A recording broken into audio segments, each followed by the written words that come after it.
आपने उस एम्प्रेस को पटा तो लिया, वही बैडी जिसके लिए इस ब्रह्मांड का हर एक सिंगल लौंडा डाउन बैड है।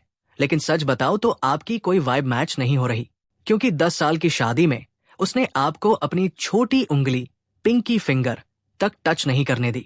भले ही आप लेवल अप करके एक ऐसे गिगाचड़ बन गए जो दुनिया के शिखर पर खड़ा है, फिर भी आप उस आइस क्वीन के दिल को पिघला नहीं पाए।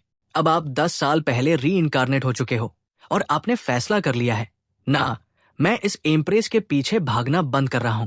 She is officially a no go. अचानक 81 घंटियां बजने लगती है, जिनकी गूंज पूरे आसमान में फैल जाती है।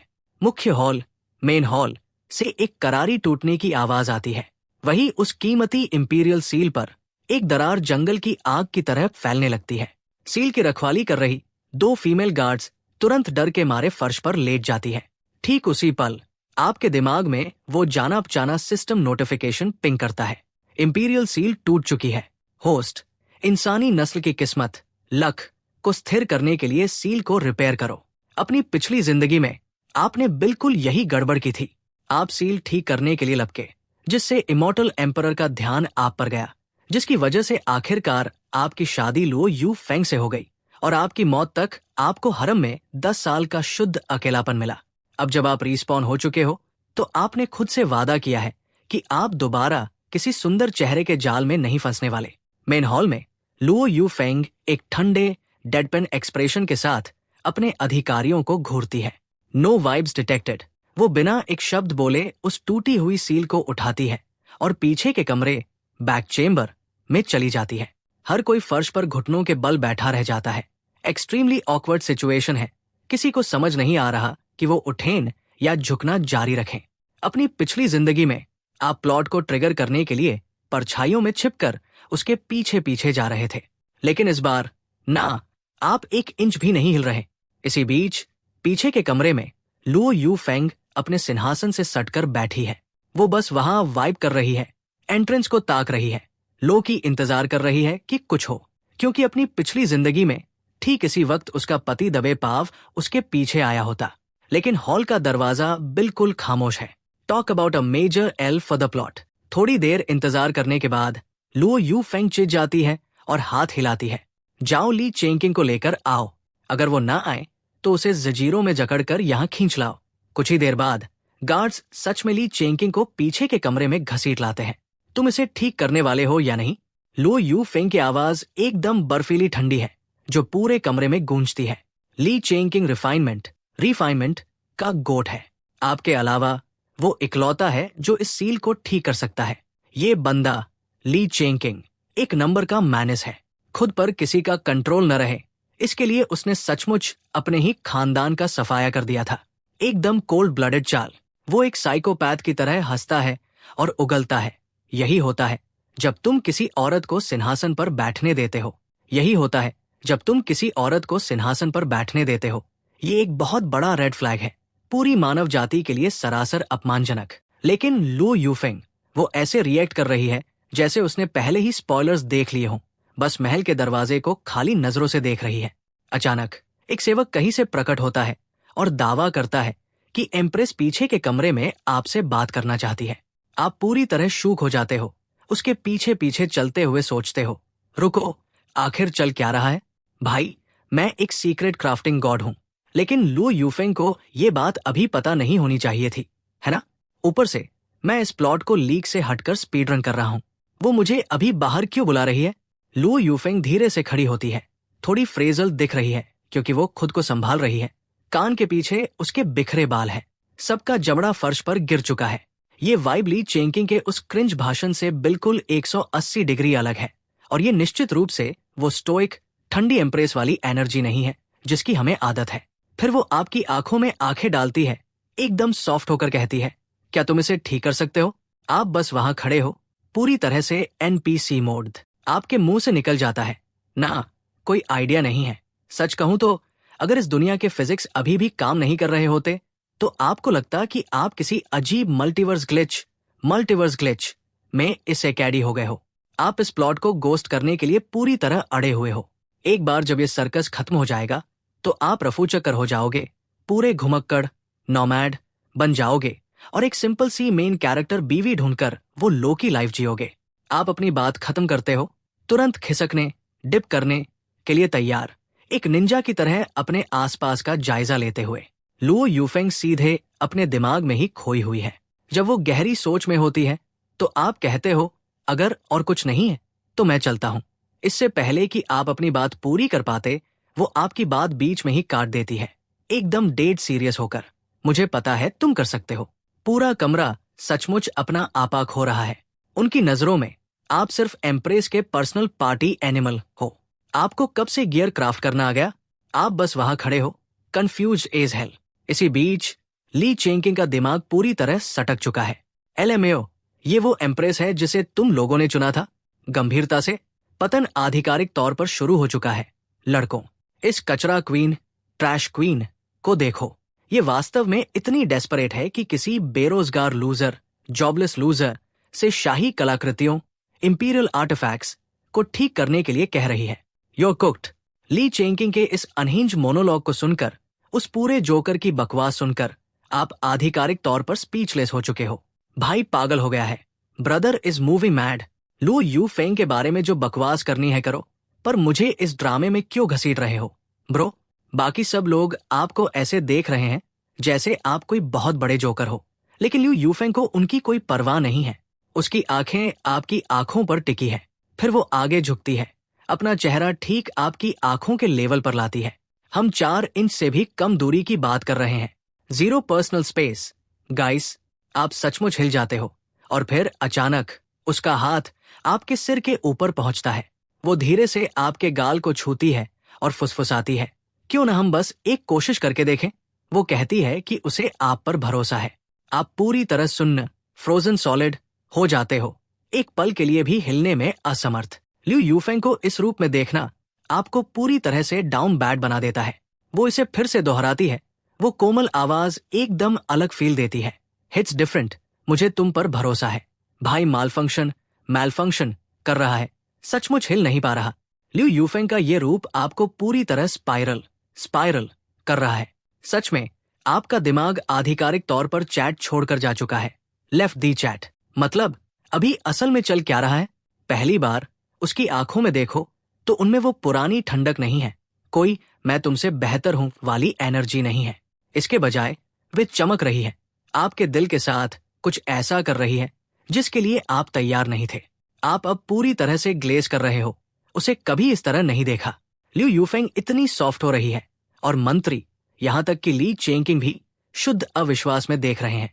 आप टेंशन को कम करने का फैसला करते हो। मुझे तो ये भी पक्का नहीं है कि एम्प्रेस का दिमाग घूम गया है, बगिंग, लेकिन उन्हें ये आइडिया कहां से आया कि मुझे गियर बनाना आता है?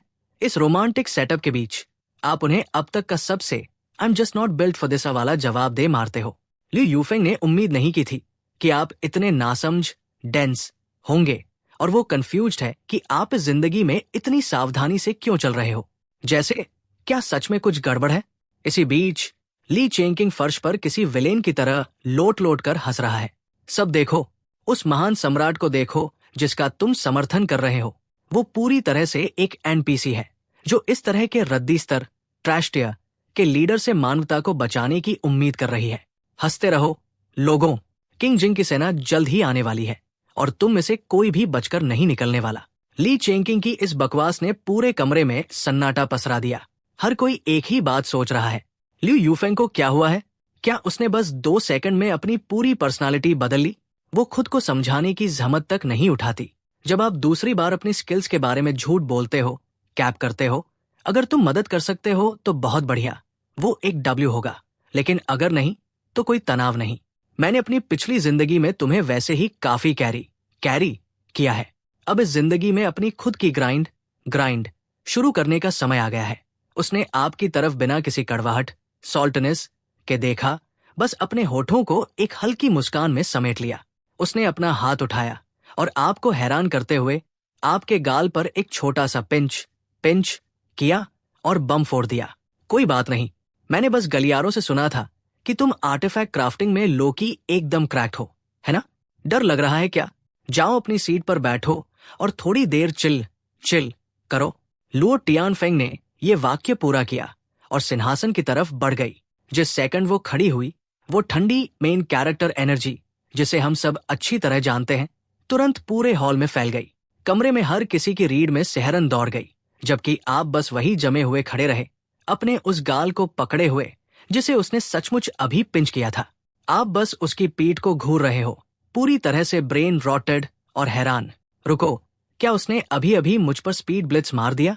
इसी बीच ली चेंकिंग अभी भी बकवास किए जा रहा है, सबसे जहरीली बातें उगल रहा है। तुम आस्तीन के सांप हो। तुम जैसे घटिया इंसान की वजह से मानव जाति पूरी तरह से कुक्त होने वाली है। जितने भी बुरे कर्म तुमने सालों से जमा किए हैं, तुम्हें उन सब का भुगतान करना पड़ेगा। इंपीरियल सील टूट चुकी है। ये देश के लिए एक बहुत बड़ा एल है। तुम खत्म हो चुके हो। तुम बिल्कुल फ्रॉड हो। लेकिन इससे पहले कि ली चेंकिंग अपना मोनोलॉग पूरा कर पाता, आप अभी भी लुओ टियानफेंग की पीठ को देखकर मंत्रमुग्ध, मेस्मराइज्ड हो। महारानी, मुझे अभी अभी याद आया, वास्तव में मैं ये कर सकता हूँ। मैं मदद करने के लिए तैयार डाउन हूँ। ये सिर्फ कोई अचानक रात के 3 बजे का रैंडम इम्पल्सिव फैसला नहीं था, बल्कि सोच समझ कर आपको एहसास हुआ कि केवल आपकी ही स्किल सेट इस सिचुएशन को संभाल क्लच सकती है। अगर आप आगे नहीं आते तो ये पूरी जगह सचमुच वैसी ही कुक्त होने वाली है जैसी ली चेंकिंग ने कही थी। और ईमानदारी से कहूं तो ये एक बहुत बड़ा सिरदर्द लग रहा है।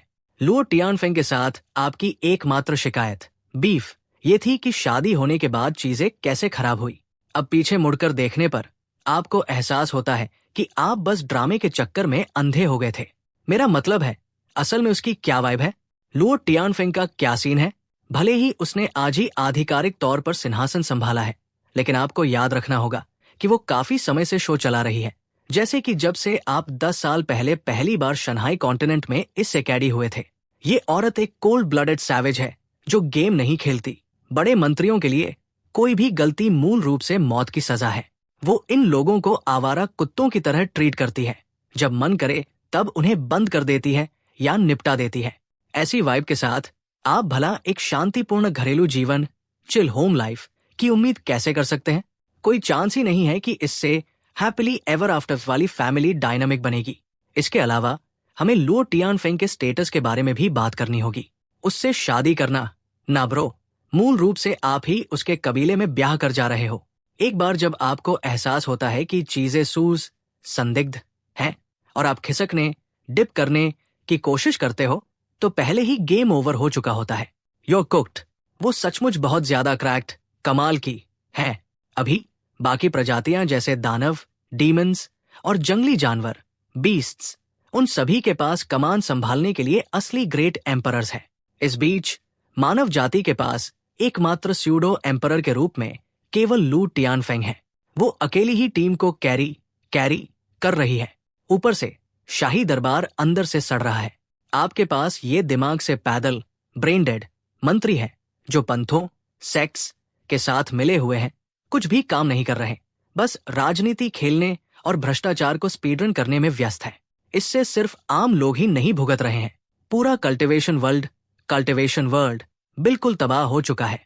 लू टियानफेंग सफाई करने के लिए लोहे के हाथ आयरन फिस्ट के साथ आई, और सच कहें तो वो एक पूरी गिगाचड़ है, खासकर इसलिए क्योंकि वो एक महिला है और इंसानों के इतिहास में पहले कभी कोई महिला सम्राट नहीं रही है।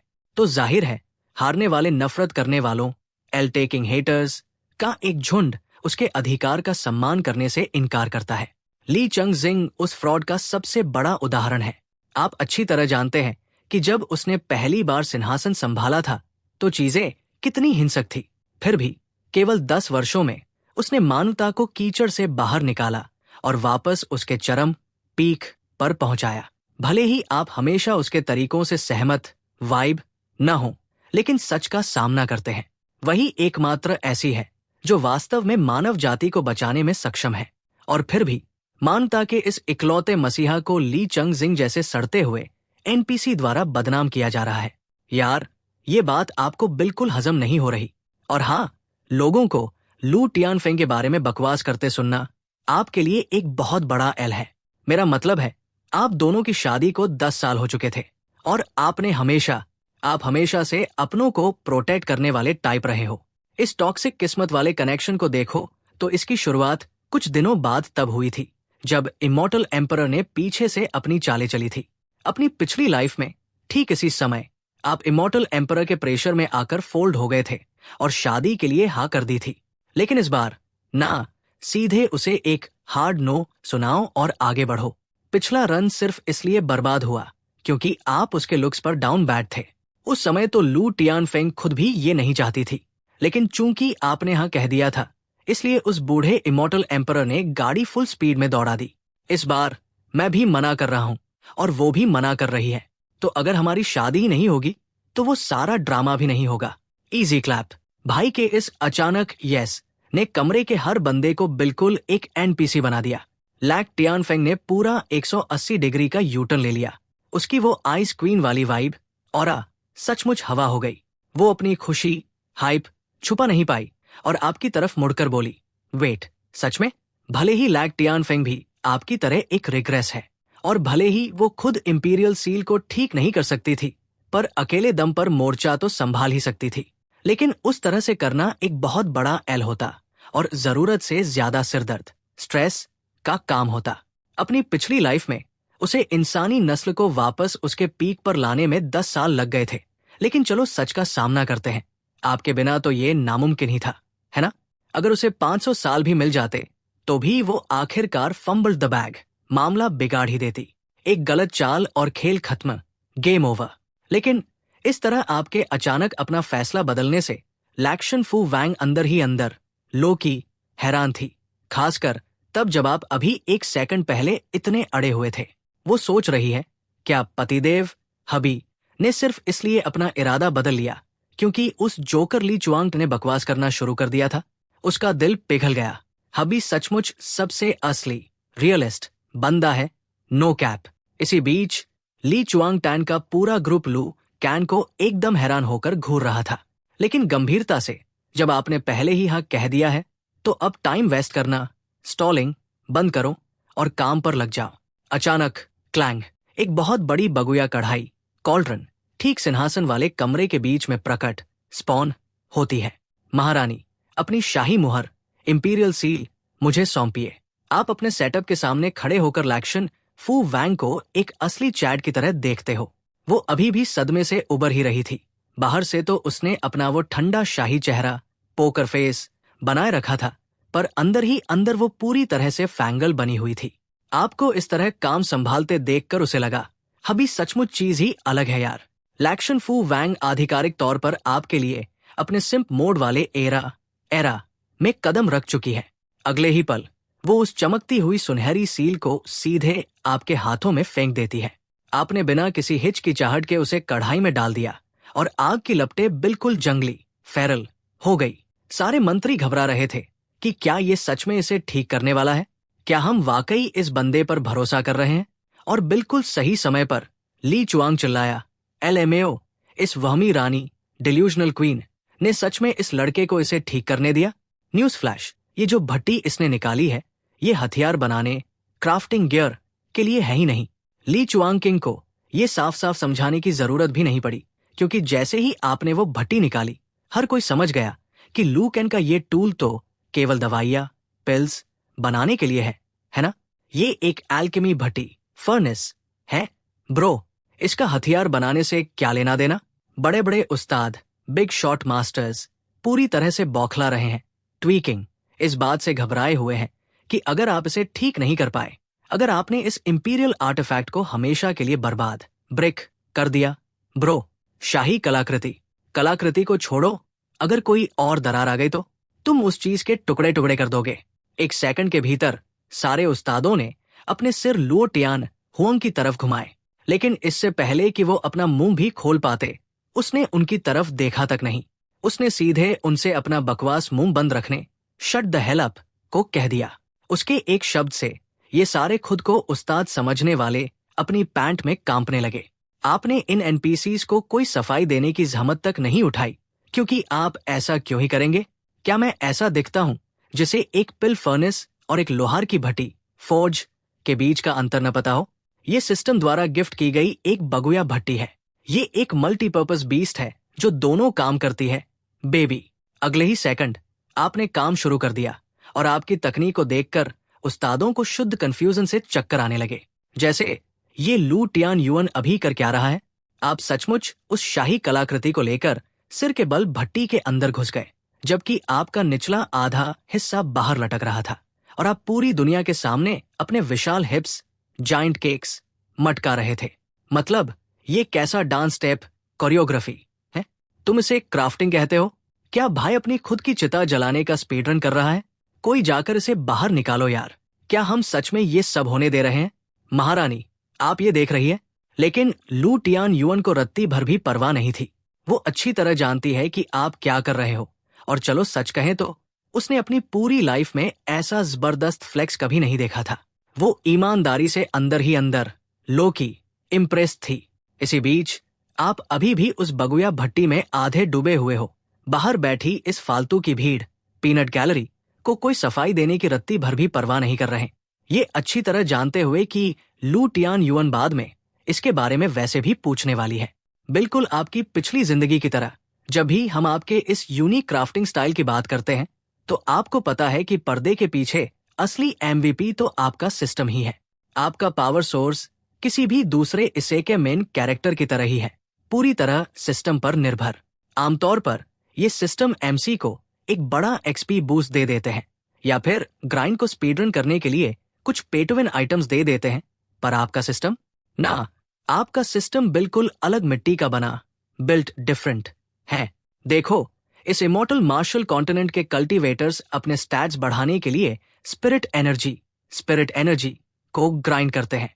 जब आप यहाँ इसे कैडी हुए थे, तो आप सिर्फ एक नई बॉडी में ही नहीं घुसे थे, बल्कि आप अपने साथ पूरा इंसानी पैकेज लेकर आए थे, जिसमें अभी भी ओरिजिनल अर्थ सर्वर का हार्डवेयर चल रहा था। यहाँ स्पिरिट एनर्जी ग्राइंड करने के लिए आमतौर पर एक स्पिरिट रूट की जरूरत होती है, लेकिन आपकी उस डिपार्टमेंट में 0 स्पेक्स है, इसलिए आप सचमुच इस कचरे को कल्टीवेट नहीं कर सकते। अच्छी बात यह है कि आपके सिस्टम को इस बात की कोई परवाह नहीं है। आप यहाँ सीधे ब्रह्मांड के नियमों यानी दांव को लेवल अप कर रहे हो, इसीलिए आप पूरी तरह से ब्रोकन, अनबीटेबल हो। लेकिन आप वो तड़कते भड़कते क्रिंज करतब नहीं दिखा सकते, जैसे तलवार पर उड़ना या टेलीकिनेसिस के बारे में तो मुझसे बात भी मत करना। जब जादू के ट्रिक्स की बात आती है, तो आप मूल रूप से एक बूमर हो। जहां ये लोकल मास्टर क्राफ्टर स्कूल दिखने के लिए अपने हाथ ऐसे हिलाते हुए एकदम एस्थेटिक पोज देकर बैठते हैं, जैसे कोई जादुई रस्म कर रहे हो, वही आप सचमुच भट्टी के अंदर रेंग रहे हो, आग की लपटों में पसीना बहा रहे हो और किसी पागल की तरह फावड़े से चीजों को पीट रहे हो। साफ शब्दों में कहें तो आपका कोई कल्टीवेशन रैंक भी नहीं है। अगर कोई हाइटियर ताओ उन्क आपके स्टैट स्कैन करने की कोशिश करे, तो उन्हें हर जगह केवल एक अजीब सा गॉटियर ऑरा और ओवरफ्लो होता हुआ दांव का फ्लो दिखेगा। लेकिन उसके अलावा आप बिल्कुल सीधे साधे एनपीसी यानी एकदम कैजुअल दिखोगे। सच कहें तो ये आपके लिए हर तरह से सही काम करता है। मान लिया कि आप उन स्टाइल मारने वाले फैंसी अमर इमॉर्टल्स लोगों के सामने एकदम अनाड़ी स्क्रब दिखते हो, लेकिन आपके बनाए गियर बिल्कुल गौटिया होते हैं। जैसा कि वो कहावत है, बिल्ली काली हो या सफेद, अगर वो चूहा पकड़ती है तो वो गोट महान है। आपको सम्राट की तलवार ठीक करने में सिर्फ 2 शायद 3 मिनट लगे। भाई, आप सचमुच अलग ही लेवल पर हो, बिल्ट डिफरेंट। आप बहुत तेज हो। अगर हम कहानी के ड्रामे लोर को छोड़ दें, तो वो तलवार वैसे भी बस एक साधारण मिटियर एम्परर ग्रेड की लूट ही है। आप सचमुच इतने बोर हो रहे थे कि आपने इसे अपने बम बट से ठोक डाला, और फिर भी आपने पूरे देश की किस्मत के साथ इसे चुटकी में पूरा कर दिया। इस क्लैन की राष्ट्रीय किस्मत, नेशनल लक को संभालना बेहद आसान, ब्रेन डेड इजी काम है। लेकिन अब आप सोच रहे हो, ये लुओ टियानफेंग आखिर गई कहाँ? वो अभी तक आई क्यों नहीं? अपनी पिछली लाइफ में जैसे ही आपने उस तलवार को भट्टी में फेंककर पीटना शुरू किया था, 5 सेकंड भी नहीं लगे थे कि लुओ टियानफेंग ने आपको कॉलर पकड़कर बाहर खींच लिया था। आखिर चल क्या रहा है? क्या लुओ टियानफेंग के इस वर्जन ने अपना आपा खो दिया है, या वो सचमुच अब आप पर भरोसा करती है? हे भगवान, जूस, आप वहां बैठे बैठे फालतू की बातें सोच रहे हो, स्पायरलिंग, और याद कर रहे हो कि कैसे लुओ टियानफेंग पहले बिहेव कर रही थी। वो सिर्फ अजीब नहीं था, वो सचमुच बहुत संदिग्ध था। वो कब से आपके साथ इतनी सॉफ्ट और जेंटल होने लगी?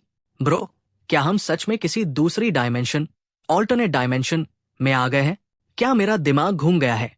ट्रिपिंग?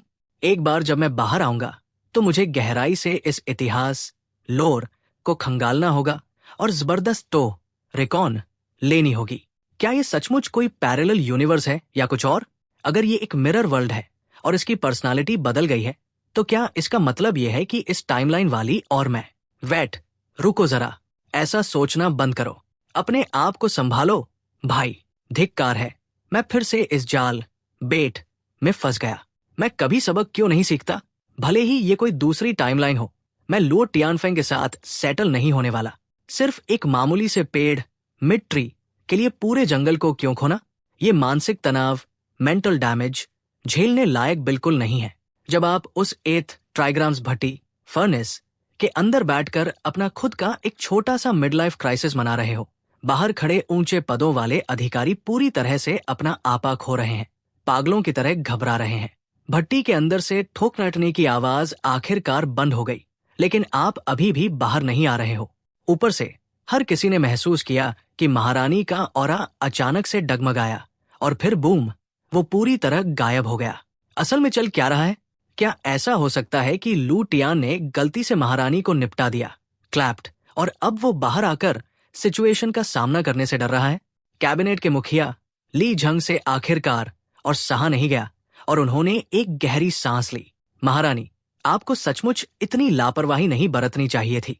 आपको कम से कम पहले स्वर्गीय सम्राट से सलाह लेनी चाहिए थी। अगर लू टियान ने सचमुच महारानी को नुकसान पहुंचाया है तो क्या ये हर किसी के लिए सीधे सीधे गेम ओवर नहीं है? ली चंग शेंग आखिरकार वास्तविकता में वापस आया और पागलों की तरह हंसने लगा, लेकिन उसकी दो हंसी भी ठीक से बाहर नहीं आई थी कि एक क्वासी एम्परर के जबरदस्त दबाव ने उसे सीधे फर्श पर पटक दिया। वो हिल तक नहीं पा रहा था और उसके नीचे की पत्थर की टाइलें सचमुच भारी ग्रेविटी की वजह से चटक रही थी। अभी भी बहुत हंसी आ रही है, क्यों? तुम बिल्कुल एक नंबर के जोकर हो। जरा अपना दिमाग लगाओ और महसूस करो कि महारानी अभी भी यहाँ है या नहीं। लू टियानफेंग ने बस थोड़ा सा अपना सिर घुमाया और उस दर्द से करहाते हुए दयनीय ली चंगशेंग की तरफ एक बर्फीली ठंडी नजर डाली और इस सदी की सबसे खतरनाक लाइन मार दी। जैसे ही उसने बोलना बंद किया, आपकी भट्टी से महारानी के ऑरा की एक बहुत बड़ी लहर बाहर निकली। जिस पल अधिकारियों ने उस एनर्जी को महसूस किया, उनके चेहरे ऐसे खिल उठे जैसे उनकी बम्पर लॉटरी जैकपॉट लग गई हो। लू टियान ने सच में कर दिया। लू टियान ने वास्तव में इसे पूरा कर लिया। भाई ने सच में कमाल कर दिया। नो शॉट, मेरा तो दिमाग ही हिल गया है यार। वो एक एम्परर टियर आर्टिफैक्ट है, जैसे बिल्कुल टॉप टियर लेजेंड रैंक का गियर। पूरी इंसानी नस्ल के पास केवल एक ही मास्टर लोहार था, ली चंगशेंग, और अब ये अचानक से लू टियान कहां से अटपका? ये बंदा आखिर कहां से स्पॉन हुआ? क्या ये सिर्फ एक साधारण एनपीसी नहीं था जो हर समय बस अमर महारानी इमॉर्टल एम्प्रेस के साथ चिल और पार्टियां कर रहा होता था? ली चंगशेंग पूरी तरह से डाउन बैड हो चुका था, मुंह के बल फर्श पर गिरा हुआ था और भट्टी को ऐसे देख रहा था जैसे उसने कोई भूत देख लिया हो। वो बुदबुदाया, ये भला कैसे मुमकिन है? ये लड़का तो बिल्कुल एक आम इंसान कॉमनर है और अभी 20 साल का भी नहीं हुआ है। इसकी कोई सेंस बनती है क्या? लू टियानफेंग ने उसे उसी ठंडी निगाह से देखा और बोली, तुम अभी एक सेकंड पहले जोकर की तरह हंस रहे थे। वो सारी एनर्जी कहाँ गई? ताओ, यूएनसी, मैं पिछले 10 सालों से इस साम्राज्य को चला रही हूँ और अगर मैंने कुछ सीखा है तो यही कि तुम जैसे जोकरों के पास बस एक ही सिंगल ब्रेन सेल होती है। तुम्हें लगता है कि तुम हमेशा सही हो। आज जो हुआ वो मेरे पिछले 10 साल के शासन का बस एक छोटा सा रूप, माइक्रोकॉज्म है। तुम सब सोच रहे थे कि मैं लू टियान के पास जाकर बौखला ट्वीकिंग रही हूं, बिना ये सोचे कि मैंने सबसे पहले ऐसा कदम क्यों उठाया। अपने घुटने के बजाय कभी अपने दिमाग का इस्तेमाल करने की कोशिश करो।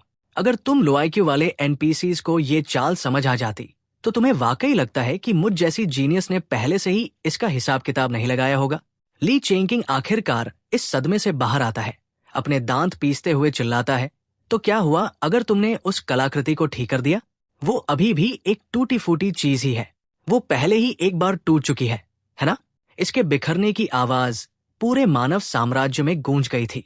भले ही तुमने इसे पैचअप कर दिया हो, लेकिन तुम इतिहास की पहली ऐसी महारानी हो जिसने अपने राज्याभिषेक के पहले ही दिन सिंहासन की सील को चकनाचूर होने दिया।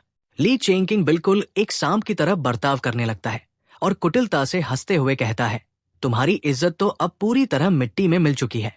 कुक्ड, शायद ये आम लोग अभी भी तुम्हारी पूजा करते होंगे, लेकिन मैं उन लो लेवल कल्टिवेटर्स की बात कर रहा हूँ। वो नासमझ एनपीसीज जो अपनी पूरी जिंदगी में कभी गोल्ड कोर स्टेज तक नहीं पहुंच सकते। उन्हें मैनिपुलेट और गैसलाइट करना सबसे आसान होता है। जब वो सील टूटी तो उनके दिल से तुम्हारे लिए भरोसा भी टूट गया। तुम सील तो ठीक कर सकती हो, पर क्या उनकी वफादारी वापस ला सकती हो? नहीं, तुम पूरी तरह खत्म हो चुकी हो। तुम्हें राज चलाना बिल्कुल नहीं आता और वे सब मिलकर तुम्हें गद्दी से उतार फेंकेंगे। लूजर, अपनी खैर मनाओ। लेकिन जैसे ही उसने अपना ये छोटा सा भाषण खत्म किया, लुओ टियानफेंग ने बस एक स्मर्क, कुटिल मुस्कान दी, और ये वो सॉफ्ट वैफ स्माइल नहीं थी जो वो एमसी, मुख्य किरदार, को देती है। ये शुद्ध मिलावटरहित बेइज्जती थी। वो उसे ऐसे देख रही थी जैसे वो सड़क पर कुचला हुआ कोई जानवर, लिटरल रोडकिल हो। तुम सचमुच एक बेवकूफ हो, उसने कहा। उसने उसे अपनी उसी बर्फीली ठंडी निगाह से देखा। क्यों न तुम एक बार फिर से इस सील के ऑरा को महसूस करने की कोशिश करो। ली चेंकिंग भट्टी के अंदर देखता है। उसका दिमाग पूरी तरह हिल चुका है, माइंड ब्लोन। और जैसे ही वो ऑरा उसे हिट करता है, वो कांपने लगता है। ये कैसी ताकत है? नहीं, कोई चांस ही नहीं है। ये भला कैसे मुमकिन है? ऐसा तो होना ही नहीं चाहिए। आखिर सम्राट की ये सील अचानक क्वासी एम्परर से सीधे फुल ब्लोन एम्परर ग्रेड में कैसे लेवल अप हो गई? जितने भी टॉप टियर हैवी हिटर्स थे, उन्होंने इसे तुरंत भांप लिया। Clogged it. भट्टी से निकलने वाला वो ऑरा 100% एम्परर ग्रेड एनर्जी थी। कोई मुझे समझाओ यार, इसकी क्या सेंस बनती है? देखो, हर कोई जानता है कि जब आप किसी लेजेंडरी आर्टिफैक्ट को तोड़ते हो और फिर उसे ठीक करते हो, भले ही आप उसे रिपेयर कर लो, लेकिन उसकी क्वालिटी में एक बहुत बड़ा नुकसान आता है और उसका रैंक निश्चित रूप से नर्फ कम हो जाता है। लेकिन इस बंदे ने एक क्वासी एम्परर आर्टिफैक्ट को उठाकर सीधे एम्परर ग्रेड में अपग्रेड कर दिया। ये तो वैसी ही बात हो गई कि कोई साधारण गोल्डफिश बिना पानी के हवा में तैरने लगे। बिल्कुल ब्रेन रॉट लॉजिक है भाई। इन टॉप टियर एक्सपर्ट्स का पूरा वर्ल्ड व्यू तुरंत चकनाचूर हो गया। उनकी रियलिटी आधिकारिक तौर पर बग्ड और टूट चुकी है। लू यूफेंग एक तरफ खड़ी है और भट्टी के अंदर वाले लड़के को पूरी तरह से फैंगल एनर्जी के साथ देख रही है। खैर, वैसे तो सिर्फ उसका आधा हिस्सा ही बाहर है। भीड़ पूरी तरह से कंफ्यूज्ड एज हेल। लेकिन लू यूफेंग को मेटा पता है।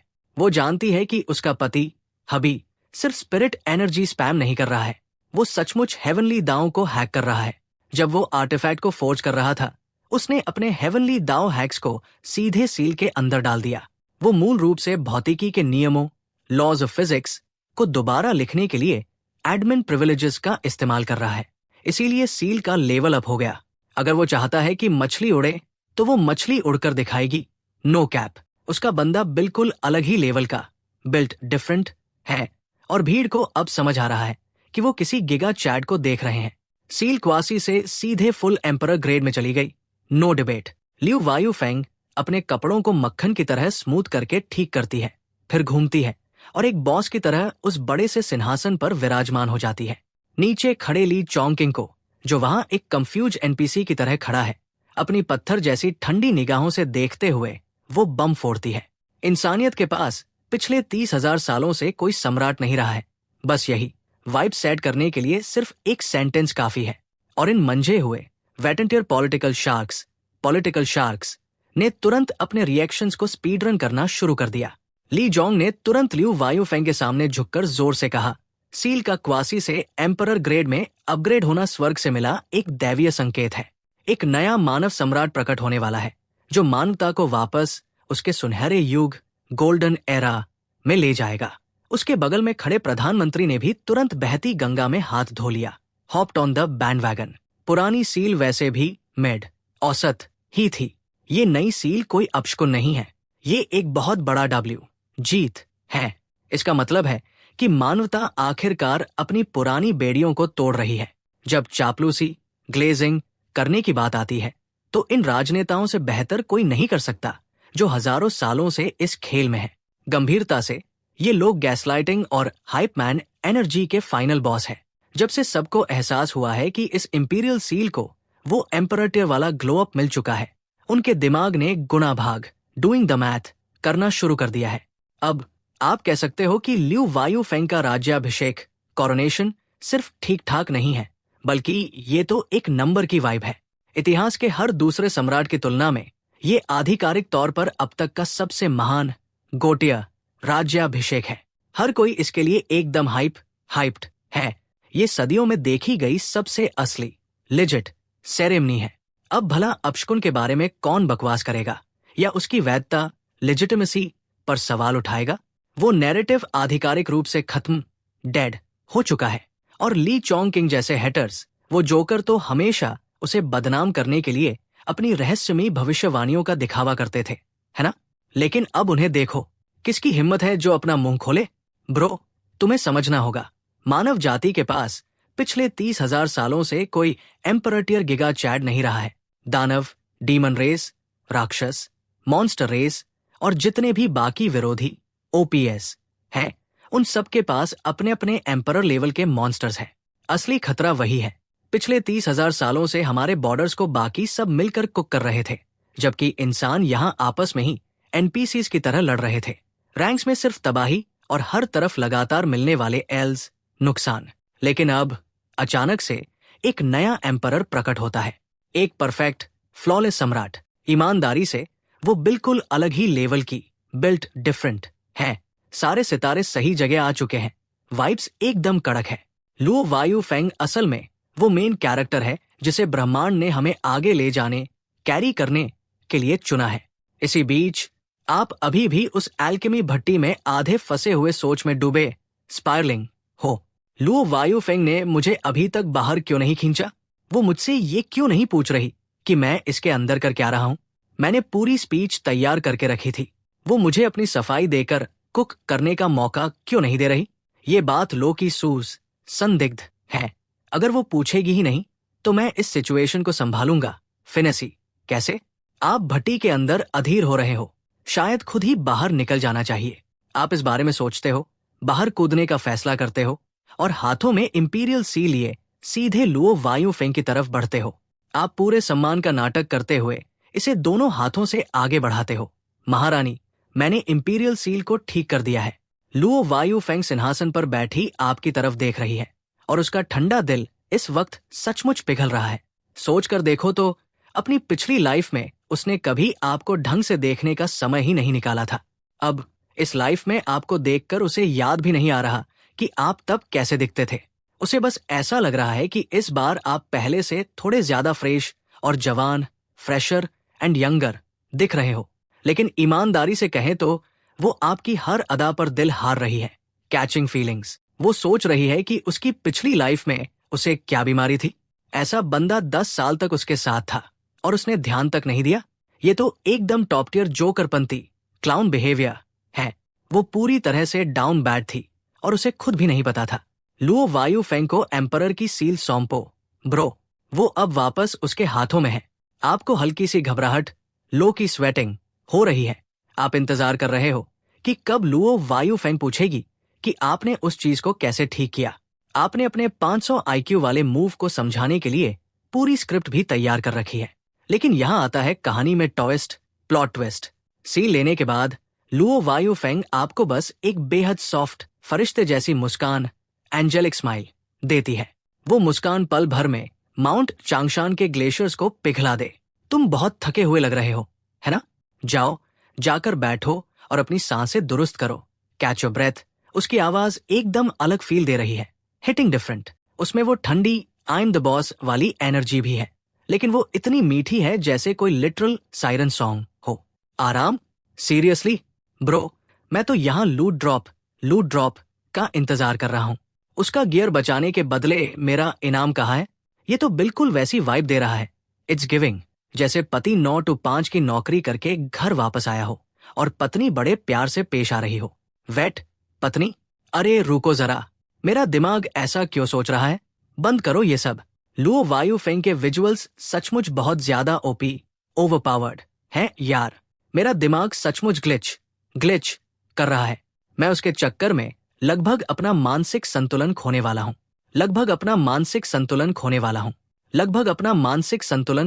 हूँ। आप तुरंत होश में आते हो और घबराकर बड़बड़ाते हो, हाँ मैं बस बाहर जाकर थोड़ी नींद लेने वाला हूँ। मैं तो चला। आप लोगों के पास तो चलाने के लिए पूरा साम्राज्य है ना? हाँ, बिल्कुल, चलता हूँ। लुओ टियानफेंग एक सेकंड के लिए हैरान दिखती है, फिर बस मुस्कुराकर सिर हिलाती है। जरूर, जाकर आराम करो। हम फ्री होकर तुमसे मिलने आएंगे। Excuse me? क्या? आप पागलों की तरह अपने हाथ हिलाने लगते हो। ना ना, कोई जरूरत नहीं है।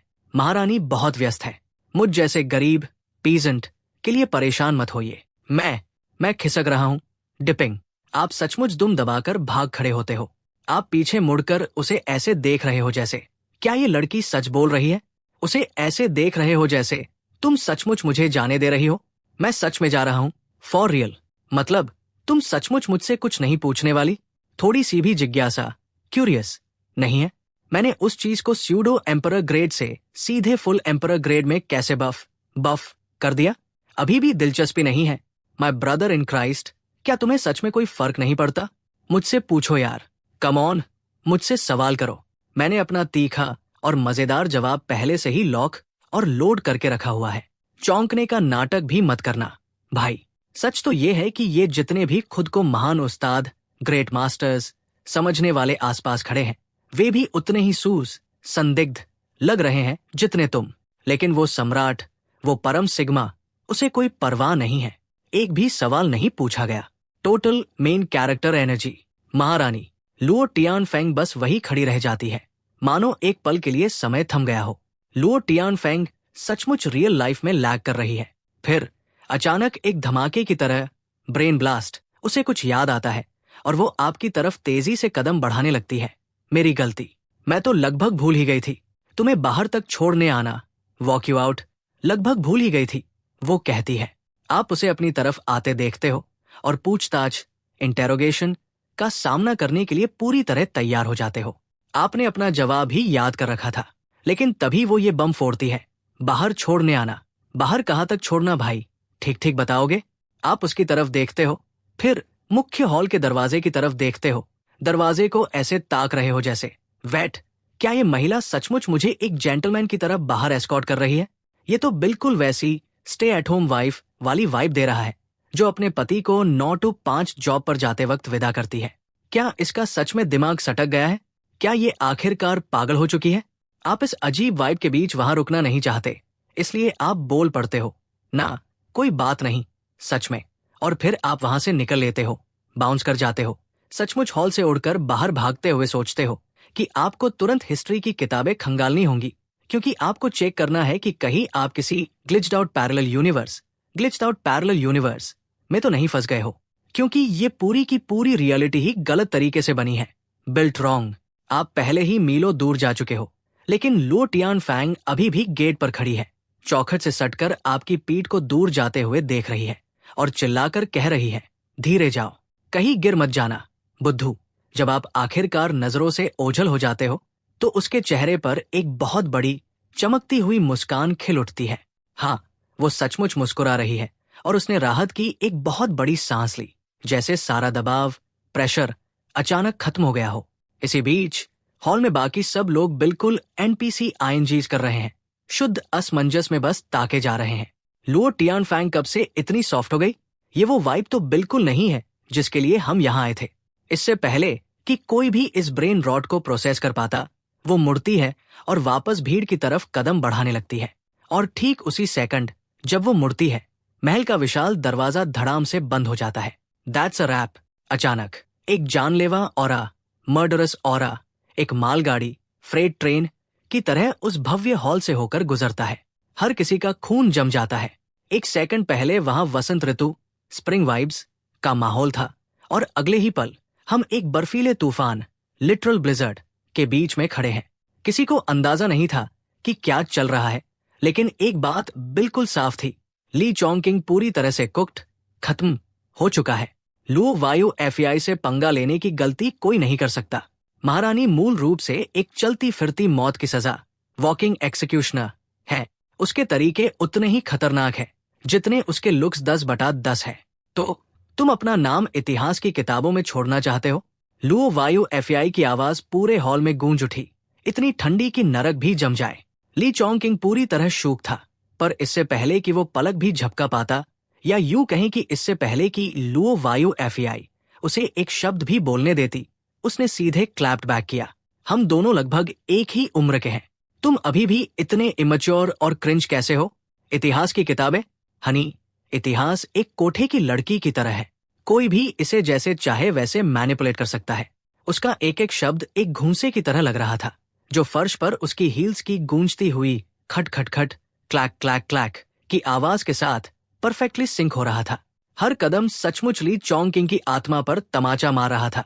वो आखिरकार वापस अपने सिंहासन पर बैठी, नीचे उसकी तरफ देखा और बम फोड़ दिया। ली चोंगकिंग, तुम ही वो बंदे हो जिसने इंपीरियल सील को तोड़ा है। जैसे ही वो बोली, उसका मुख्य चमचा लीड लैकी ली जोंग रोस्ट को पूरा करने के लिए बीच में कूद पड़ा। इस फ्रॉड ली चोंगकिंग ने दुश्मनों ओपीएस के साथ टीम अप किया था। उसने कल राज्याभिषेक से ठीक पहले इंपीरियल सील को तोड़ दिया था। किस्मत से महारानी की वाइब, ऑरा बिल्कुल अलग ही लेवल की, बिल्ड डिफरेंट है, और देश की एनर्जी ने मूल रूप से सील को ऑटो रिपेयर कर दिया। अब सील का लेवल अप हो रहा है और हम इस जोकर का नाम जेल के सबसे गहरे गड्ढे में लिखने जा रहे हैं, इतिहास की किताबों में दर्ज करने जा रहे हैं, ताकि हर कोई हमेशा के लिए उसकी विरासत पर थूके। लू यूफे ने अपना सिर थोड़ा झुकाया, सदमे में बैठे ट्रॉमेटाइज्ड ली चोंगकिंग को देखा और मुंह बिगाड़कर बोली, अब खुश हो? ली चोंगकिंग ने अपने मन में एक ऐसी चीख मारी जिसने शायद उसके अहंकार, ईगो के टुकड़े टुकड़े कर दिए। जिसके बाद उसने एकदम जहरीली बकवास, टॉक्सिक ट्रैश टॉक शुरू कर दी। ऐसी गंदी गालियां जो आपने कभी नहीं सुनी होंगी। लेकिन लू यूफे ने पहले ही पूरे हॉल को लॉकडाउन कर दिया था। हाँ, उसने उस कमरे को किसी प्रो की तरह साउंड प्रूफ कर दिया था। एक भी आवाज बाहर नहीं जा पा रही थी। अब ग्रेट हॉल के अंदर सब बिल्कुल खामोश थे, एकदम सन्नाटा। ऐसा सन्नाटा जहां सुई गिरने की आवाज भी सुनाई दे जाए। कोई एक शब्द भी नहीं बोल रहा था, क्योंकि कोई भी मिसाल बनकर कुटवाना, क्लैप्ड होना नहीं चाहता था। वाइब्स सीधे सीधे एकदम टॉक्सिक थी, पर हर किसी का दिमाग ओवरटाइम काम कर रहा था। कुछ लोग अंदर ही अंदर लोकी हाइप थे, कुछ बौखला ट्वीकिंग रहे थे, और बाकी सिर्फ ड्रामे के मजे लेने आए थे। हर किसी का अपना अलग एजेंडा था। नो कैप, अचानक ठीक दोपहर के समय हॉल से एक बहुत बड़ा लाइट शो फूट पड़ता है। ये पागलों की तरह चमक रहा है। हर किसी का जबड़ा फर्श पर गिर चुका है और वे ऊपर देख रहे हैं। वो सम्राट की मुहर, एम्परर सील है, सचमुच एक गॉटियर आर्टिफैक्ट। रात होती है और भूमिगत महल, अंडरग्राउंड पैलेस, अंदर और बाहर दोनों तरफ से जगमगा उठता है। ये मूल रूप से एक त्योहार का माहौल है। एनपीसीज, मेरा मतलब है वहां के स्थानीय किसान, लोकल पीजेंट्स, अपने सबसे बेहतरीन कपड़ों, बेस्ट फिट्स में सड़कों पर दौड़ रहे हैं, खबर को ऐसे फैला रहे हैं जैसे कोई ग्रुप चैट वायरल हो गई हो। हर किसी के पास वो मेन कैरेक्टर एनर्जी है। सब हाइप और उम्मीद से भरे हुए हैं। आज की रात निश्चित रूप से बिना सोने वाली होने वाली है। आप भूमिगत महल में अपने आंगन, कोर्टयार्ड में चिल कर रहे हो, दिए की रोशनी में कुछ किताबें खंगाल रहे हो, ग्राइंडिंग थ्रू बुक्स। आपकी मेज पर दुनिया की हर मुमकिन किताब का ढेर लगा है। आपके पास इतनी किताबें हैं कि वो सचमुच फर्श पर बिखर रही है। Nerd alert, but make it aesthetic.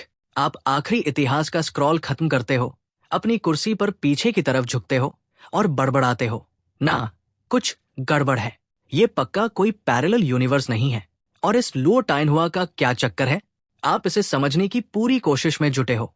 आज सुबह के उस पूरे एम्परर सील वाले हादसे के बाद से आप इतिहास की किताबों को ऐसे स्पीड रीड कर रहे हो जैसे आपकी जान इसी पर टिकी हो।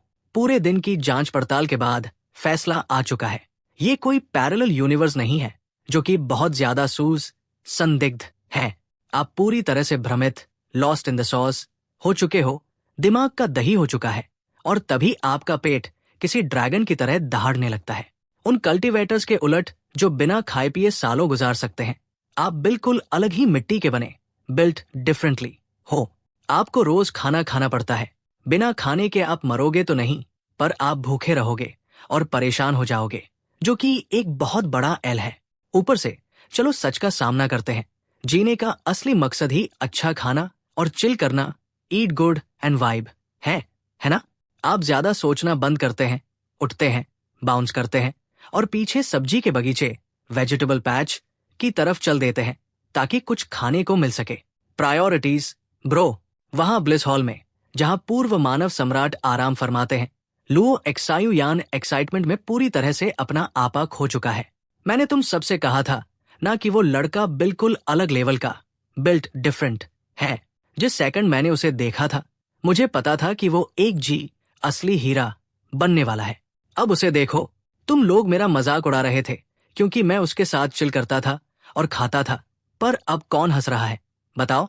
लुओ एक्सायुयान, ये सफेद बालों वाला ताऊ यूएनसी, जो चमकीले सुनहरे कपड़ों गोल्डन फिट में है, अपनी लाठी को चारों तरफ घुमा रहा है और ऐसे नाटक कर रहा है जैसे वही असली मेन कैरेक्टर हो। उसके और लुओ टियान हुआंग के अलावा वो जगह पूरी तरह खाली है। लुओ टियान हुआंग उसे इस तरह पागलों की तरह हरकते करते हुए गीकिंग आउट देखती है और बस अपना सिर हिलाती है। वो इस ड्रामे से पूरी तरह ऊब चुकी है। वो अपनी चाय का ढक्कन उठाती है और बिना किसी परवाह के अनबोदर्ड चाय की पत्तियों को हटाने लगती है। ये सचमुच अजीब है कि भाई इस वक्त कितना ज्यादा हाइप है। उसका चेहरा बिल्कुल लाल हो चुका है।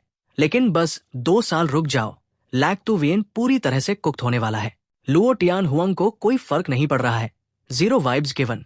लैक टू वियन समाज के लिए एक प्रमाणित खतरा, सर्टिफाइड मैनेस है। मतलब भाई एक चलता फिरता एल फैक्ट्री है। मैं सच कह रहा हूं, ये बंदा एक नंबर का फ्रॉड है जो अपने कल्टीवेशन के अड़ंगे बॉटलनेक को भी पार नहीं कर पा रहा है। वो कीचड़ में फंसा हुआ है। हर किसी को पहले से ही पता था कि इसका फ्लॉप शो होने वाला है। इसके अलावा उनका रिश्ता एकदम जहरीला, टॉक्सिक है। वे आपस में बिल्कुल भी वाइब नहीं कर रहे हैं। टियान हुआंग उसकी तरफ देख भी नहीं सकती। वो उसके इस साधारण मिड बर्ताव से सचमुच नफरत करती है। उसकी आंखों में उसका बाप मूल रूप से एक कामचोर डेडबीट है।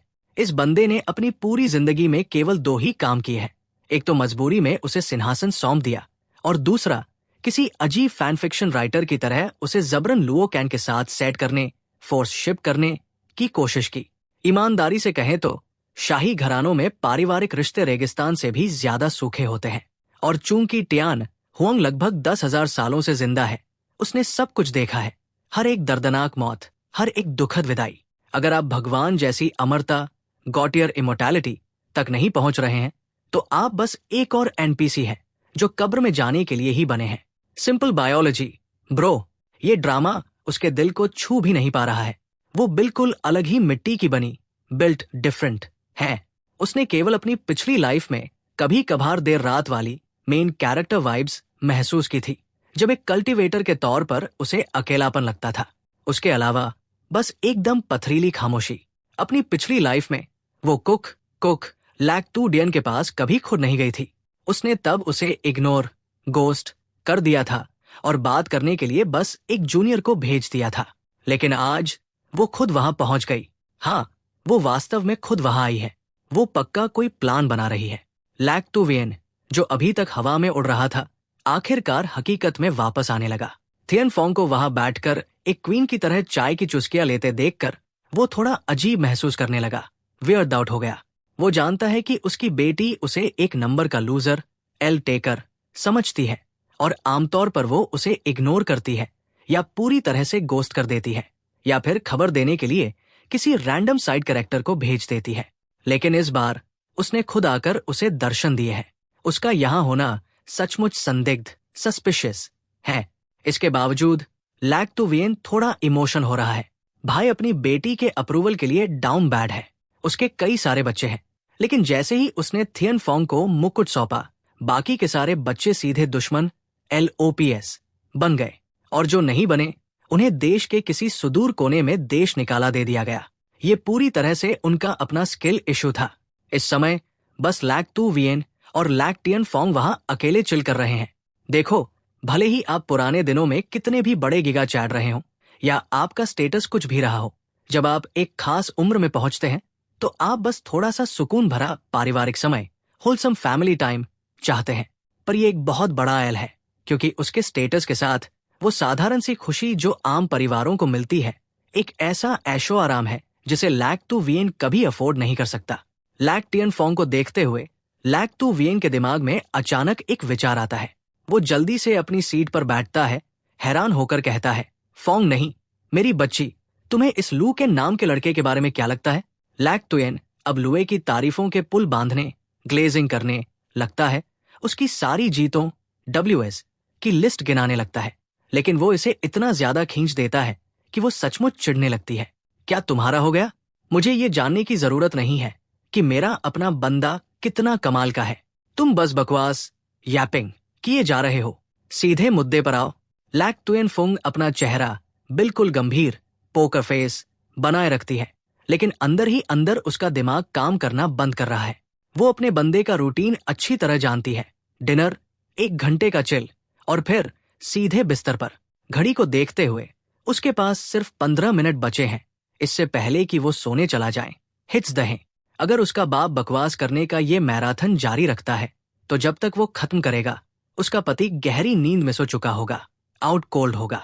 क्या वो शादी की बात करने के लिए उसे आधी रात को बिस्तर से खींचकर बाहर लाएगी? कोई चांस ही नहीं है। सीधे मुद्दे पर आओ यार, वरना हम कल सुबह तक यही बैठे रह जाएंगे। लैक तुयेन को आखिरकार महसूस होता है कि माहौल बदल रहा है, और वो भी किसी अच्छे तरीके से नहीं। उसकी बेटी का चेहरा अभी भी शांत और गंभीर है, लेकिन जो एनर्जी उससे निकल रही है उसे लैक तुयेन साफ महसूस कर सकता है। और वो बिल्कुल भी शांत नहीं है। वो सचमुच घोर अधीरता और मुझसे बात मत करना वाली वाइब से भरी हुई है। वेट, क्या वो अचानक इस तरह रिएक्ट, ट्वीकिंग क्यों कर रही है? क्या वो अभी 1 सेकंड पहले लुए की बात सुनकर अंदर ही अंदर तैयार नहीं दिख रही थी? वो अचानक ऐसा बर्ताव क्यों कर रही है जैसे उसने उसका मूड ही खराब कर दिया हो? लैक तुयेन की आवाज धीरे धीरे धीमी होने लगती है, लेकिन इससे पहले कि वो अंदाजा भी लगा पाता कि क्या गड़बड़ है, लुओ टियानफेंग का सब्र का बांध टूट जाता है। वो अपनी चाय के कप को जोर से पटकती है, उसकी तरफ मुड़ती है और एकदम सीरियस होकर कहती है, क्या आपका हो गया? क्या आप बस अब बंद करेंगे? बकवास बंद करो और सीधे मुद्दे पर आओ। ताओ, UNC। ये पूरी वाइब एकदम खराब है। सोचो, लुओ तुयुया पिता होकर अपनी ही बेटी से डर रहा है। लुओ टियानफेंग के चेहरे पर घोर नफरत देखकर वो थूक निगलता है और असली खबर बताने की कोशिश करता है। आया तो वो खबर देने ही था, लेकिन टियानफेंग जिस तरह उसे घूर रही है, भाई का सारा कॉन्फिडेंस भाप बनकर उड़ चुका है। लुओ तुयुया अंदर ही अंदर पागलों की तरह छटपटा रहा है। आखिर चल क्या रहा है? उसकी बेटी अचानक ऐसे क्यों बिहेव कर रही है जैसे उसने उसका पूरा मूड ही खराब कर दिया हो? वो तो बस लुओ टियान की तारीफों के पुल बांध रहा था कि वो कितना महान है। गड़बड़ कहाँ हुई? लुओ तुयुया उसे ऐसे ताक रहा है जैसे पूरी तरह से भ्रमित, लॉस्ट इन दी सॉस हो, जब तक कि वो आखिरकार हकीकत में वापस नहीं आता। वो अपने दांत पीसता है और सीधे काम की बात करने का फैसला करता है। बहुत देर से टाल मटोल कर रहा था, अब तो बस बम फोड़ ही देना चाहिए। तो लुओ तुयुया कहता है, देखो, प्लान ये है। लुओ टियान 1 नंबर का गॉटियर बंदा, एब्सोल्यूट W है।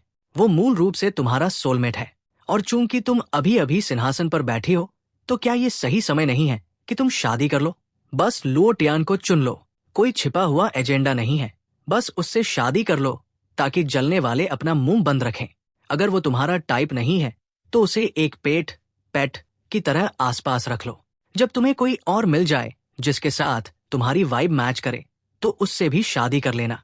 इतनी गंभीर बात नहीं है। अब तुम महान सम्राट हो, नियम तुम बनाती हो, समझे?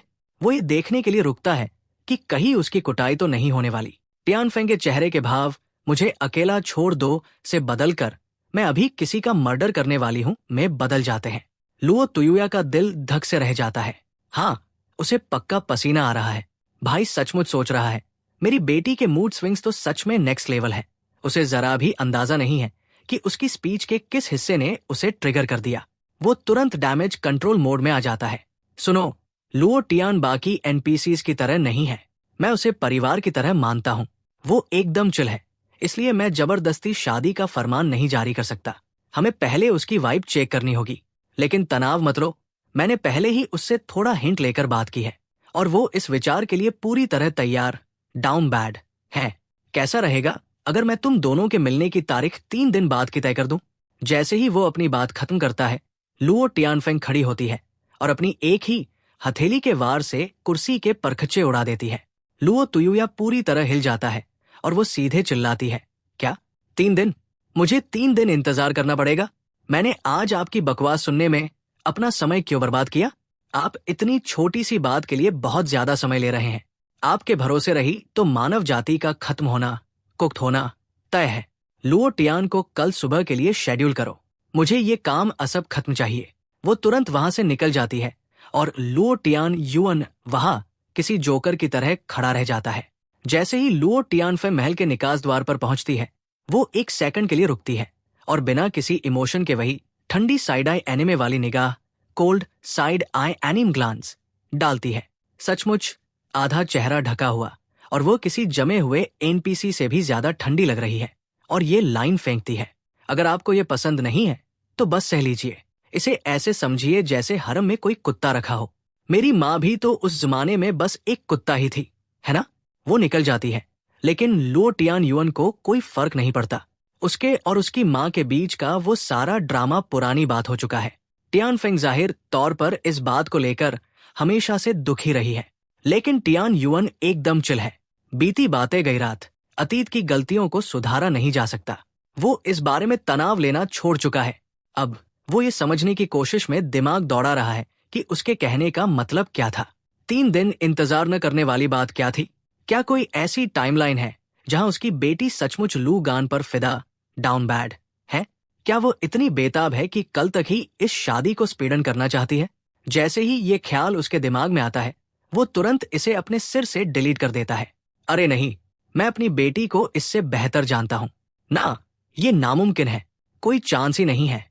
लेकिन रुकिए, शायद वो इस रिजेक्शन को जल्दी खत्म करना चाहती है ताकि ये झंझट खत्म हो। ये महसूस होते ही टियान युअन उछल पड़ता है और जहां लू गान ठहरा हुआ है उस तरफ पूरे दृढ़ संकल्प के साथ देखता है। लू गान, तुम चिंता मत करो ब्रो, बस शांत रहो। कल मैं ये सुनिश्चित करने वाला हूं कि तुम दोनों की शादी हो जाए, चाहे तुम चाहो या न चाहो।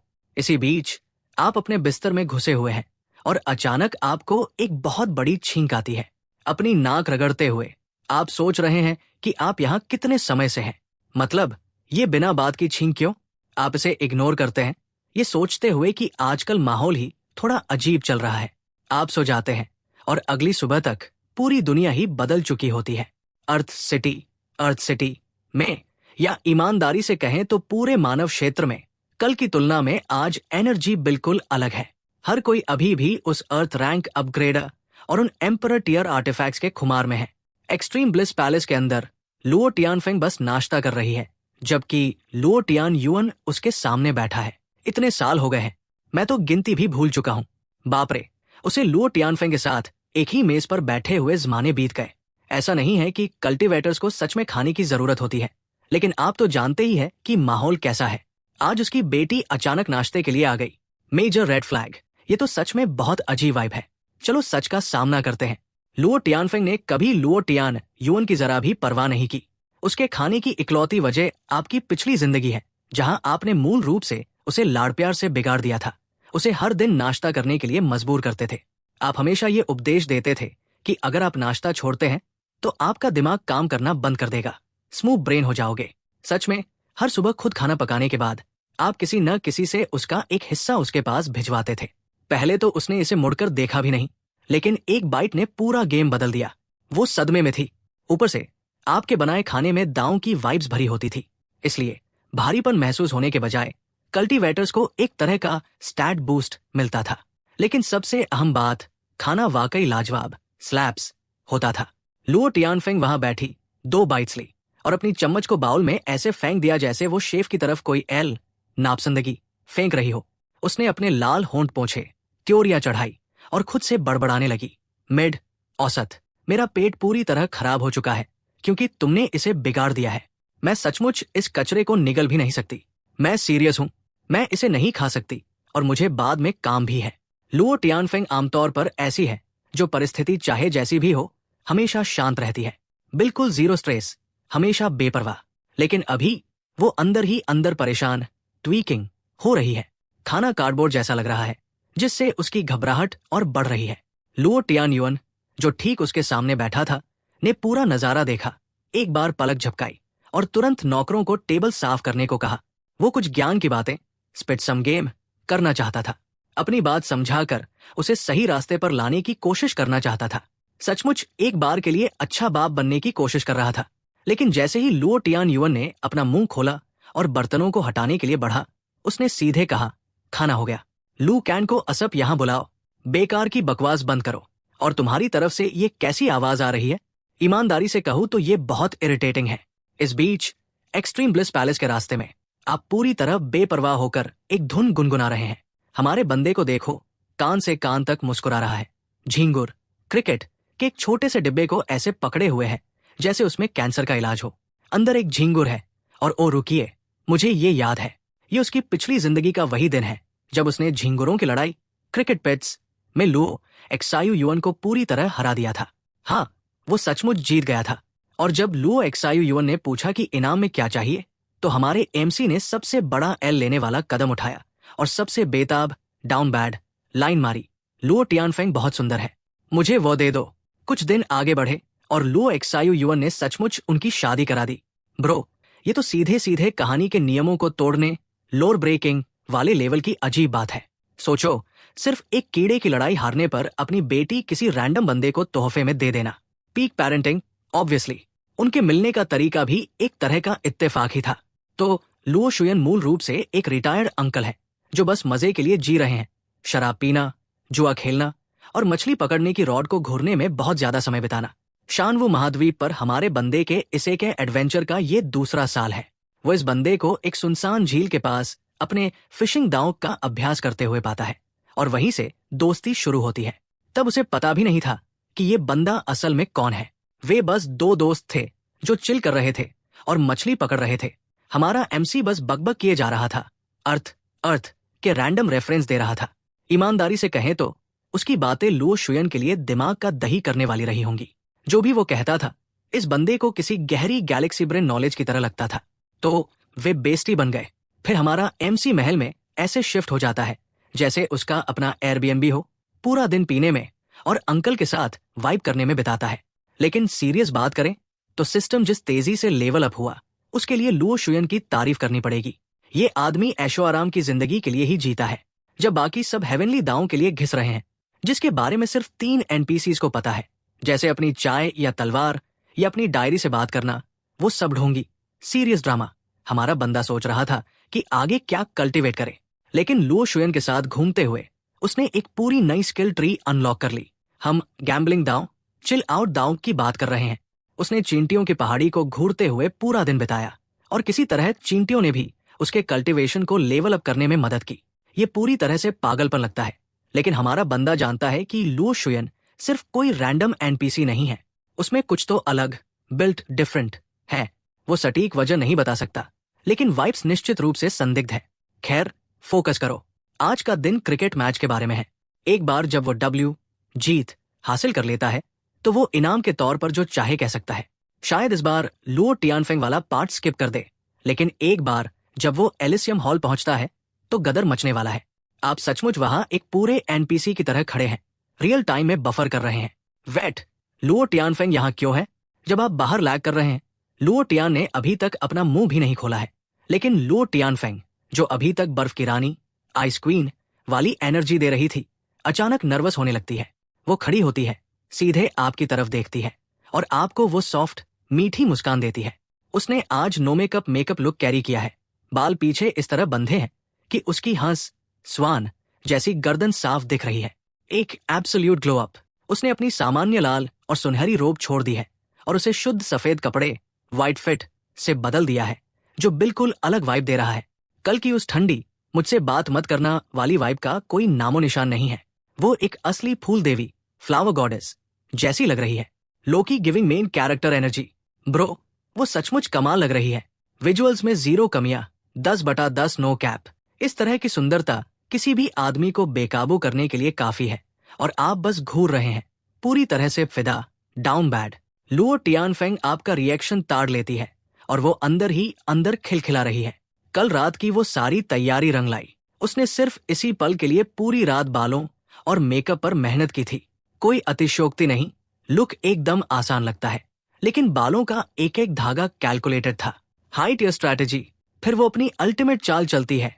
ओह, मेरी गलती जैसा नाटक करते हुए अपनी स्कर्ट को थोड़ा सा उठाती है। ब्रो, आप सचमुच नॉजब्लेड मोड में आ गए हैं। ब्लैक लेस स्टॉकिंग्स, क्या वह आपका काम तमाम करना चाहती है? आपने सुबह सुबह इस प्लॉट ट्विस्ट की उम्मीद बिल्कुल नहीं की थी। मतलब अभी सच में क्या चल रहा है? बाहर से वो फूलों के नीचे किसी आकाशीय परी, सेलेस्टियल फेरी जैसी वाइब दे रही है। अंदर उसके पास वो हाई एंड सिल्क एम्ब्रॉयडरी है जो सुंदर, चंचल और ईमानदारी से कहें तो बस आश्चर्यजनक लग रही है। वाइब्स एकदम परफेक्ट है और आप आधिकारिक तौर पर पस्त, कुक्ड हो चुके हैं। इस बीच लुओ टियान वहां बैठा आपको अपना आपा खोते हुए देख रहा है। अपनी भौहें ऐसे उठा रहा है जैसे, हाँ, घूरते रहो जोकर। वो मूल रूप से कह रहा है, जो देख रहे हो पसंद आ रहा है? वो मेरी बेटी है, थोड़ी एस दिखाओ। उसकी सुंदरता पहले से ही टॉप टियर क्लास विजुअल्स वाली थी और अब वो हल्का गुलाबी शर्मा रही है। आप दोनों अपनी पिछली जिंदगी में करीब थे और भले ही वो शांत थी, लेकिन वो अच्छी तरह जानती है कि आपको क्या पसंद है। जैसे उसकी ड्रेस पर वो खास सिल्क पैटर्न, हाँ, वो डिजाइन इस पूरे कल्टीवेशन क्षेत्र में अभी तक मौजूद ही नहीं है। वो सचमुच आपकी पसंद के लिए आगे बढ़ी। ये वही अनोखा स्टाइल है जिसके बारे में आप अपनी पिछली जिंदगी में बात करते थे। लुओ टियानफेंग को खुद ये सब उतना खास नहीं लगता था, लेकिन वो जानती थी कि आप इसके साथ वाइब करेंगे, इसलिए उसने अपनी टीम को पूरी रात मेहनत करवाकर इसे सिल्क से तैयार करवाया और अभी आपका रिएक्शन देखकर उसने सही अंदाजा लगाया था। लेकिन इस तरह प्यार जताने का नाटक करना और अपनी भावनाएं दिखाना, वो अंदर ही अंदर बहुत शर्मीला महसूस कर रही है। फिर भी वे एक दूसरे को सालों से जानते हैं, इसलिए वो ज्यादा सोचना बंद करने की कोशिश करती है। तभी लुओ टियान उठ खड़ा होता है और ड्रामा शुरू करने के लिए अपनी लाठी टेकते हुए पास आता है। यो, मैंने सुना कि कल क्या क्या हुआ। मेरे भाई, तुम पक्का कुछ गंभीर स्किल्स छुपा रहे थे, है ना? तुम तो अब लुओ टियानफेंग की तरफ देख भी नहीं पा रहे हो। तुम्हारे दिल में तरह तरह की बातें चल रही है और तुम्हारा दिल धक धक कर रहा है। आप तुरंत लुओ टियान की तरफ मुड़ते हैं, हाथ जोड़ते हैं और कहते हैं, नहीं, ऐसा कुछ नहीं है, सच में। पर रुकिए, आप क्या कहने वाले थे? लुओ टियान अचानक जम जाता है, उसका चेहरा पीला पड़ जाता है और वो घबरा जाता है। यो, क्या तुमने नाश्ता किया? ब्रो, वो सचमुच अपनी लाठी फेंकता है और आपकी तरफ पूरी रफ्तार से दौड़ता है। आप बस वहां खड़े हैं जैसे, ब्रो, अभी सच में क्या हो रहा है? लेकिन एक सेकंड के फ्रैक्शन में लुओ टियान आपके चेहरे के ठीक सामने आ जाता है, अपनी बेटी से आपको पूरी तरह ब्लॉक करते हुए हाथ बढ़ाता है, जैसे वो आपके हाथ में पकड़े उस छोटे से डिब्बे को छीनने की कोशिश कर रहा हो। सच ये है कि वो आपकी मदद करने की कोशिश नहीं कर रहा है, वो सिर्फ उस लकड़ी के डिब्बे पर नजर गड़ाए हुए है, उसे ऐसे घूर रहा है जैसे वो कोई लेजेंडरी आर्टिफैक्ट हो। जैसे ही आप अपना हाथ उठाते हैं, लुओ टियान को अंदर मौजूद झिंगुर की एक झलक मिल जाती है। आदमी झिंगुरों की लड़ाई के लिए एक नंबर का दीवाना है। ऐसा हो ही नहीं सकता कि वो उस हाई एंड झिंगुर के पिंजरे को न पहचाने, लेकिन वो जानता है कि वह लुओ टियानफेंग को इसे किसी भी कीमत पर देखने नहीं दे सकता। लुओ टियानफेंग फालतू की चीजों से सख्त नफरत करती है और महल के इस तरह के टाइम पास से चिढ़ती है।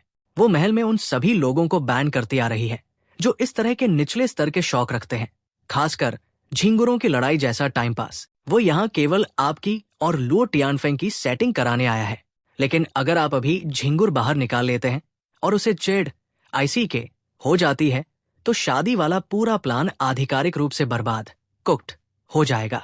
लुओ टियानफेंग पहले ही ऊब चुकी थी। अगर ये झिंगुर उसका मूड और खराब करता तो वो सचमुच वहां से खिसकने ही वाली थी, और हम ऐसा नहीं होने दे सकते, है ना? लुओ टियान चुपके से लकड़ी के डिब्बे को छीनने की कोशिश करता है। लुओ टियानफेंग की तरफ पीठ करता है और आपको अब तक की सबसे बड़ी साइड आई देता है, पागलों की तरह इशारा करता है। पहले तो आप वहां एक एनपीसी की तरह खड़े थे, लेकिन उसे किसी जोकर की तरह हरकत करते देखकर आप तुरंत समझ गए कि वो क्या कर रहा है।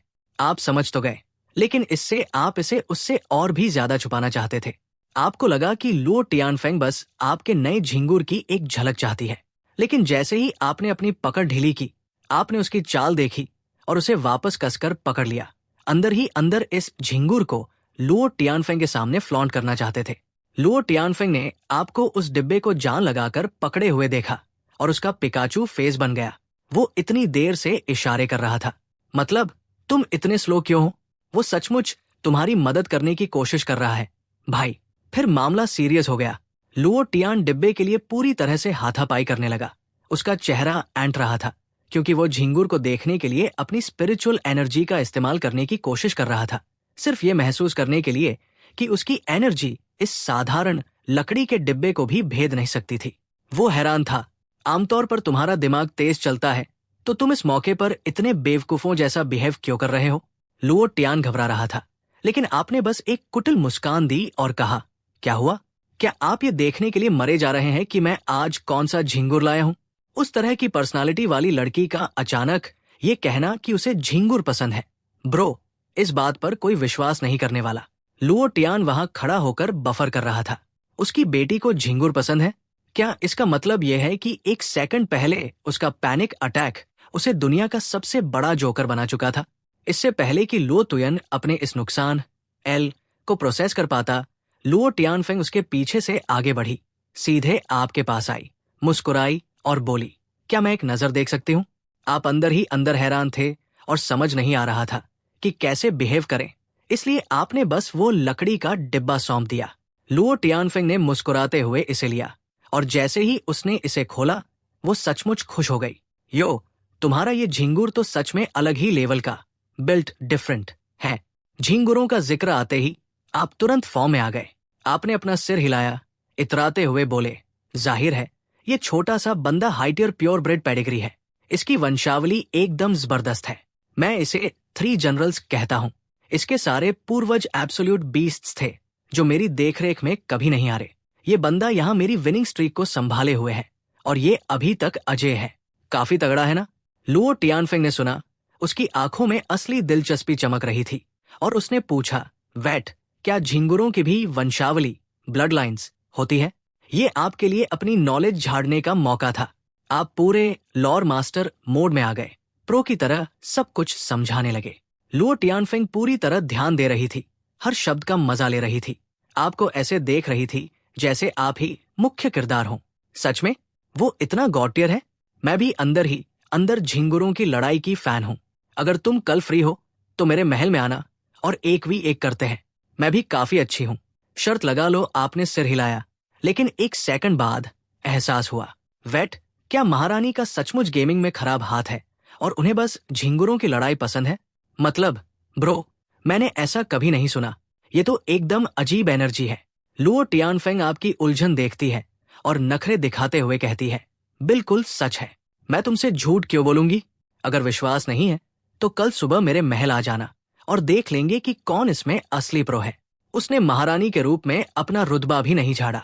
उसने वाइब्स को एकदम कैजुअल और चिल रखा, जिससे आप अंदर ही अंदर हिल गए। लेकिन आपने ज्यादा नहीं सोचा, बस मान लिया कि उसका कोई साधारण मिड शौक होगा। हाँ, बस एक साधारण शौक। तो आपने सीधे हाँ कह दिया और मौके पर ही मान गए। ठीक है, ये एक डेट रही, लेकिन ये मत सोचना कि तुम बड़ी बॉस हो, इसलिए मैं तुम पर तरस खाऊंगा। लुओ टियानफेंग ने एक भौं उठाई और उस चालाक मुस्कान के साथ बोली, मुझे तुम्हारे मैच हारने की जरूरत नहीं है। बस ये ध्यान रखना कि कल तुम खुद पस्त न हो जाओ। आप हंस पड़े और झिंगुर को छेड़ने के लिए घास का तिनका उसकी तरफ बढ़ा दिया। आप सोच रहे थे कि चाहे वो कितनी भी ठंडी क्यों न लगे, हर किसी के पास एक चीज ऐसी होती है जिसके लिए वे पागल होते हैं। लेकिन भाई, आपने ये उम्मीद नहीं की थी कि महारानी खुद झिंगुरों की लड़ाई की शौकीन होंगी।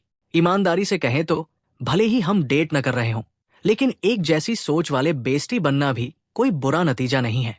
लुओ टियानफेंग घास पकड़ती है और डिब्बे में झिंगुर को उकसाने के लिए आपकी तकनीक की नकल करने की कोशिश करती है। लेकिन कुछ सेकंड बाद आप बस उसे ऐसे देख रहे हैं जैसे, ब्रो, योर मैजेस्टी, आप इसे गलत पकड़ रही है। इसे गुदगुदाने के लिए फ्लफी वाले हिस्से का इस्तेमाल कीजिए। लुओ टियानफेंग के हाथ हवा में जम जाते हैं।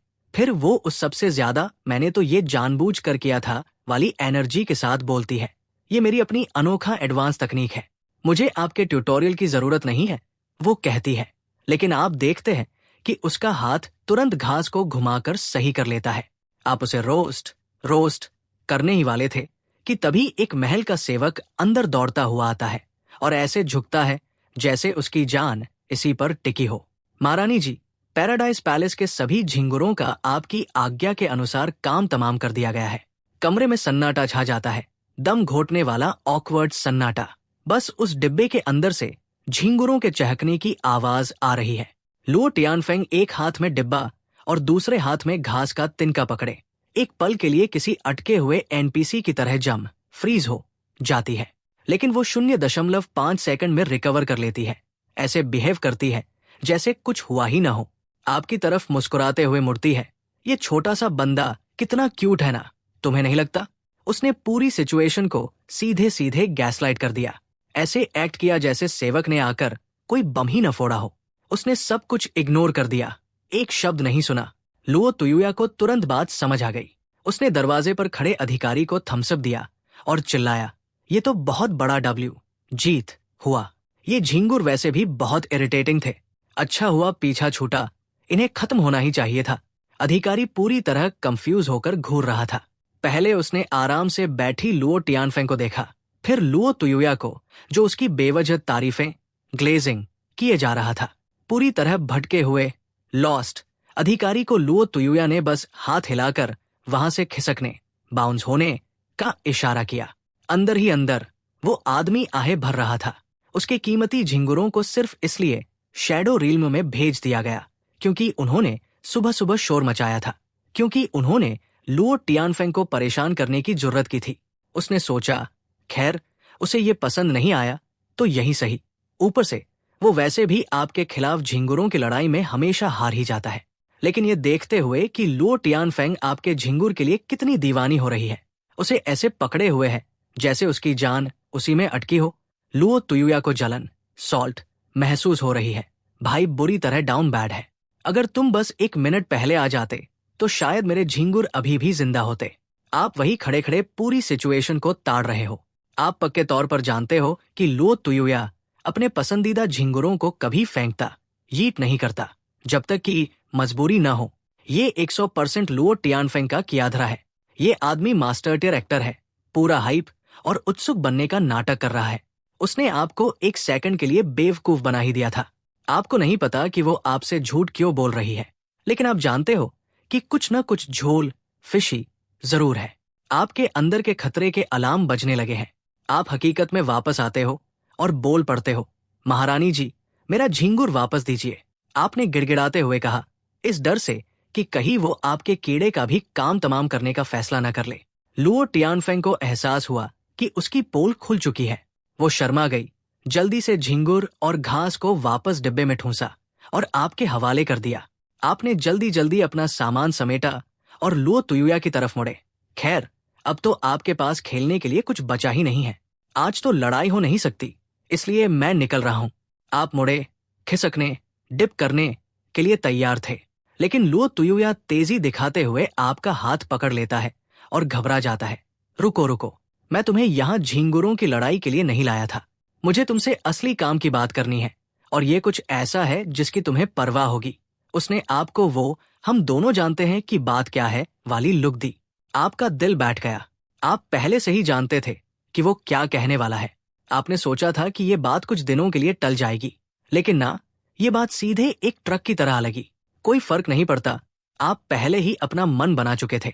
पूरी टोली बैठ जाती है और लुओ तुयुया एकदम बावला होकर, मूविंग मैड, आपके और लुओ टियानफेंग के बीच अल्टीमेट विंगमैन बनने की कोशिश करने लगता है।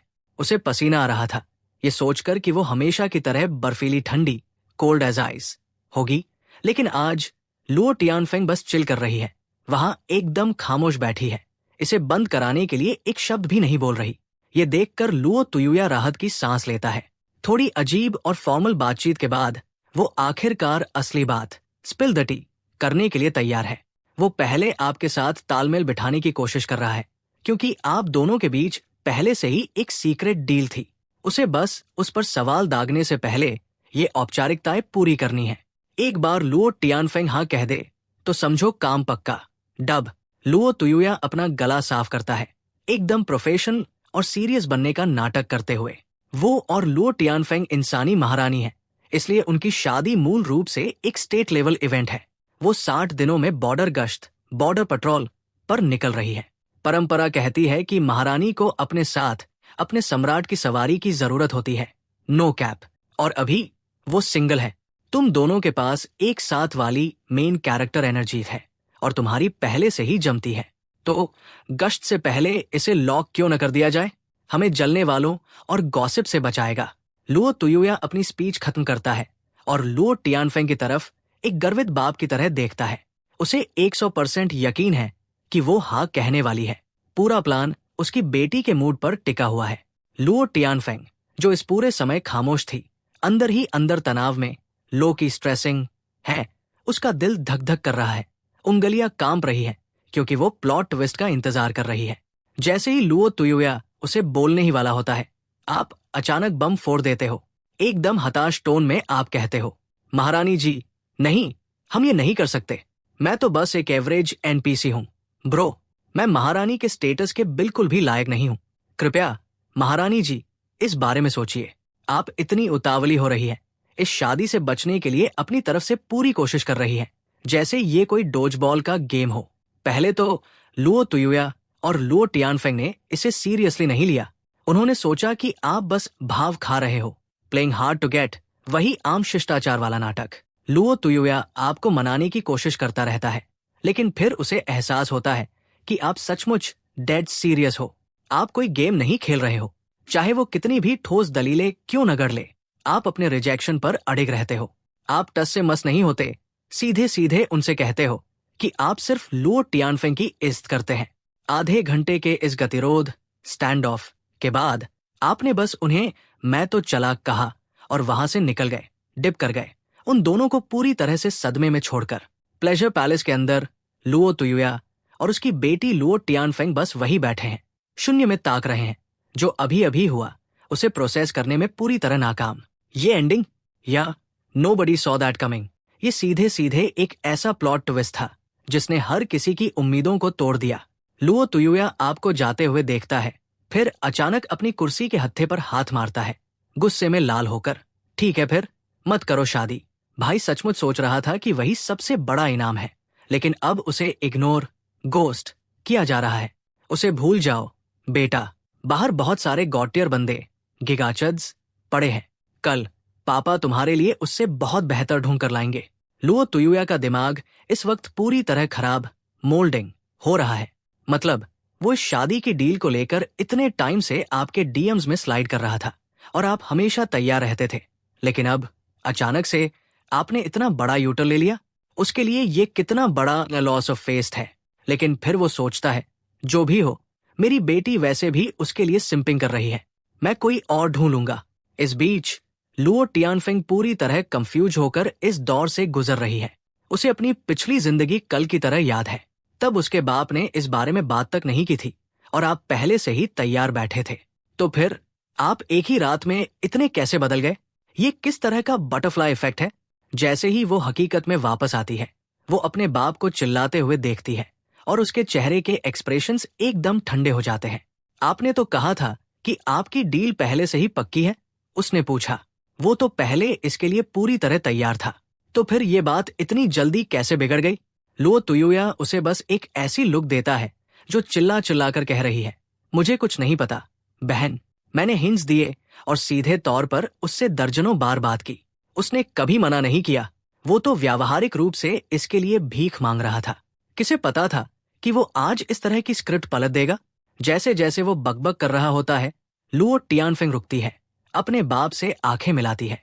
वो उसके चेहरे को ध्यान से देखता है और उसके अंदर के अलार्म बजने लगते हैं।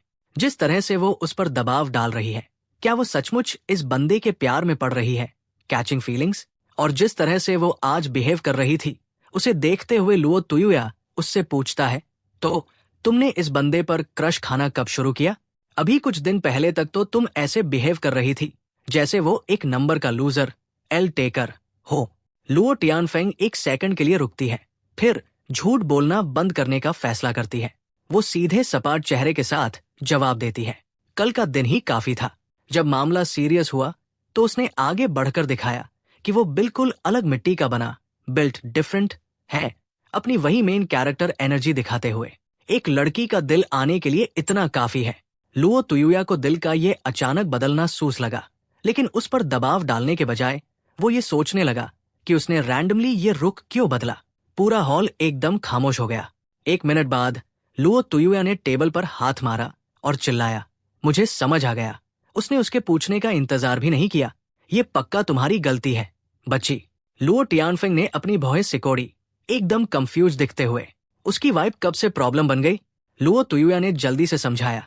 ये इसलिए है क्योंकि तुम आज बहुत ज्यादा अच्छी, नाइस बन रही थी, सीधे सीधे अपने कैरेक्टर से बाहर। तुम आमतौर पर वो दिलहीन बर्फ की रानी, आइस क्वीन होती हो, और यही वजह है कि वो तुम्हारे लिए इतना सिम कर रहा था। लेकिन अब जब तुम इतनी सॉफ्ट और प्यार जताने वाली बन रही हो, तो वो पक्का डर गया है, स्केच्ड आउट हो गया है। कुछ लड़के अलग ही टाइप के होते हैं। अगर तुम ज्यादा अच्छी बनोगी तो वे अजीब महसूस करने लगते हैं। अगर तुम चाहती हो कि वो तुम्हारी तरफ आकर्षित रहें, तो तुम्हें पहले की तरह ही टॉक्सिक बने रहना होगा। लुओ टियानफेंग एक सेकंड के लिए शांत रही, फिर उसने अपना सिर हिलाया। ना, जितना मैं उसे जानती हूँ वो वैसा नहीं है। वो पूरी जिंदगी आपके साथ रही है। वो आपकी पर्सनालिटी को किसी से भी बेहतर जानती है। आप हमेशा उस टाइप के इंसान रहे हैं जो प्यार का जवाब प्यार, सॉफ्ट एनर्जी से देता है। अगर वो अब भाव खाने, हार्ड टू गेट खेलने की कोशिश करेगी तो आप उससे और दूर चले जाएंगे। पिछली जिंदगी में उसने आपको अपना सब कुछ दे दिया था और आपने उसे एक एनपीसी की तरह ट्रीट किया था। इस बार वो उस गलती को नहीं दोहराने वाली। वो बस बिना किसी गेम के सच्चाई से आपके साथ पेश आना चाहती है। और भले ही उनकी शादी न हो, वो बस तुम्हारा कोई एहसान अपने सिर नहीं लेना चाहती। लुओ टियानियो ने देखा कि वो उसकी बात बिल्कुल नहीं सुन रही है और उसका दिमाग खराब होने लगा। मैं इस बंदे को सालों से झेल रहा हूँ। मैं उसे तुमसे बेहतर जानता हूँ। ये लड़का गधे से भी ज्यादा जिद्दी है। मैं तुम्हें बता रहा हूँ, उसे ये मीठा मीठा बर्ताव नहीं चाहिए। अपने बूढ़े बाप की सुनो, वापस पुरानी शेरनी बन जाओ। थोड़ी सी टॉक्सिसिटी बहुत काम आती है, ट्रस्ट मी। लुओ टियानफेंग ने फिर भी अपना सिर हिला दिया, अपने फैसले पर अड़ी रही। वो तुम्हारे साथ कोई 4D चेस वाले गेम नहीं खेलने वाली थी। उस पिछली जिंदगी का कर्ज वो इस बार बिना किसी शर्त के एक सच्ची इंसान बनकर चुका रही है। उसके लिए इतना ही काफी है। लुओ टियानियो ने अपनी दशकों के अनुभव का रौब झाड़ते हुए और सोशल इंजीनियरिंग का मास्टर बनते हुए लाइफ एडवाइस झाड़ने की कोशिश की, लेकिन इससे लुओ टियानफेंग सिर्फ चिढ़ने लगी। वो खड़ी हुई, अपने आस्तीन झटके और उसे कड़वा सच सुना दिया। आपने इस दुनिया में बहुत कुछ देखा है पापा, लेकिन उसमें से सचमुच कितना असली था? आप एक सच्चे दिल के बारे में जानते ही क्या है? इसके साथ ही वो निर्वाणा पैलेस से बाहर निकल गई, डिप कर गई। हालांकि दिल के किसी कोने में वो ये सोचने से खुद को रोक नहीं पाई कि शायद उसके बाप की बात में थोड़ा दम हो। शायद मैं जिंदगी में थोड़ी ज्यादा ही जल्दबाजी कर रही थी, और ईमानदारी से कहें तो इस ख्याल ने उसे बेचैन और तनाव में ला दिया। मैं अब से थोड़ा चिल रखूंगी और थोड़ा शांत रहूंगी, लेकिन चाहे कुछ भी हो जाए, मैंने अपना मन बना लिया है। उसके लिए मेरी भावनाएं बदलने वाली नहीं है, फुल स्टॉप। लुओ टियानियुन वापस पैलेस ऑफ अल्टीमेट ब्लिस में आ गया है, एकदम रोने जैसी शक्ल बनाकर। आज जो कुछ भी हुआ उसकी तो लंका लग गई थी। सच में उसके थके हुए मिट्टिया प्लान के मुताबिक कुछ भी नहीं हुआ। वो तो अब बौखलाने, ट्वीक करने लगा है कि क्या उसे उन दोनों की सेटिंग कराने की कोशिश जारी रखनी भी चाहिए या नहीं। तभी लुओ टियानफेंग, जो अभी अभी बाहर निकली थी, उल्टे पांव भागती हुई वापस अंदर आती है। लुओ टियानियुन तुरंत हवा में आ जाता है, जैसे हाँ भाई क्या हुआ? अब समझ आ रहा है ना कि अंकल को सब पता रहता है, बस प्लान पर टिके रहो। इससे पहले कि बूढ़ा अपना ज्ञान देना या एब्सेशन पूरा कर पाता, लुओ टियानफेंग ने उसे सीधे चुप करा दिया। मुझे बस ये सिखाओ कि झिंगुरों को ट्रेन कैसे करते हैं। लुओ टियानियुन पूरी तरह हक्का बक्का रह गया। बेटी, तुम सचमुच उस बंदे के लिए सिंपिंग करने के चक्कर में ये कचरा सीखना चाहती हो? लुओ टियानफेंग ने उसे अब तक का सबसे बर्फ जैसा ठंडा साइड आई दिया, एक शब्द और बोला, तो तेरी भी कुटाई क्लैप्ड हो जाएगी। लुओ टियानियुन ने बिना एक सेकंड गवाए तुरंत म्यूट बटन दबा लिया। सांस लेने से भी डर रहा था। दोपहर का टाइम स्किप। आप अपने आंगन में आराम कुर्सी, रिक्लाइनर पर चिल कर रहे हो। आज सुबह जो कुछ भी हुआ उसके बाद काफी राहत महसूस कर रहे हो। आपके और लुओ टियानफेंग के बीच का कनेक्शन आखिरकार पूरी तरह से कट चुका है। भले ही आपके सीने में थोड़ा खट्टा मीठा एहसास हो रहा हो, पर आपने अपनी पिछली जिंदगी में उस घिसाई, ग्राइंड पर इतनी मेहनत की थी, इसलिए अब उसे बिल्कुल नया फोन कौन बोल रहा है वाली एनर्जी में बदलते देखना थोड़ा अजीब लग रहा है। जब आप पहली बार यहाँ इसेके होकर आए थे तो आपके पास केवल 2 मुख्य मिशन, मेन क्वेस्ट्स थे। हेवनली दाओं के साथ मर्ज होना, लुओ टियानफेंग के करीब पहुंचना। लेकिन इस जिंदगी में सिस्टम वाला काम अब उतना जरूरी नहीं रहा और लुओ टियानफेंग से जुड़ा वो धागा भी आधिकारिक तौर पर कट चुका है। तो आप बस वहां बैठे सोच रहे हो, अब मैं आखिर करूं क्या? एक मुख्य किरदार, मेन कैरेक्टर वाला अकेलापन अचानक से अलग ही हिट करता है। आप वापस कुर्सी पर ढह जाते हो, आसमान को ताकते हुए ये फैसला करते हो कि ज्यादा सोचना बंद करो और दोपहर की नींद के बाद वाले ब्रेन रॉट को मजे से एंजॉय करो। आप मन ही मन गणित लगाते हो। लुओ टियानफेंग के पास अभी भी कुछ साल बचे हैं, इसलिए आप इंसानी दुनिया में एक बहुत बड़ा मिड लाइफ क्राइसिस आने वाला है और ये पागलों की तरह अराजक, क्योटिक होने वाला है।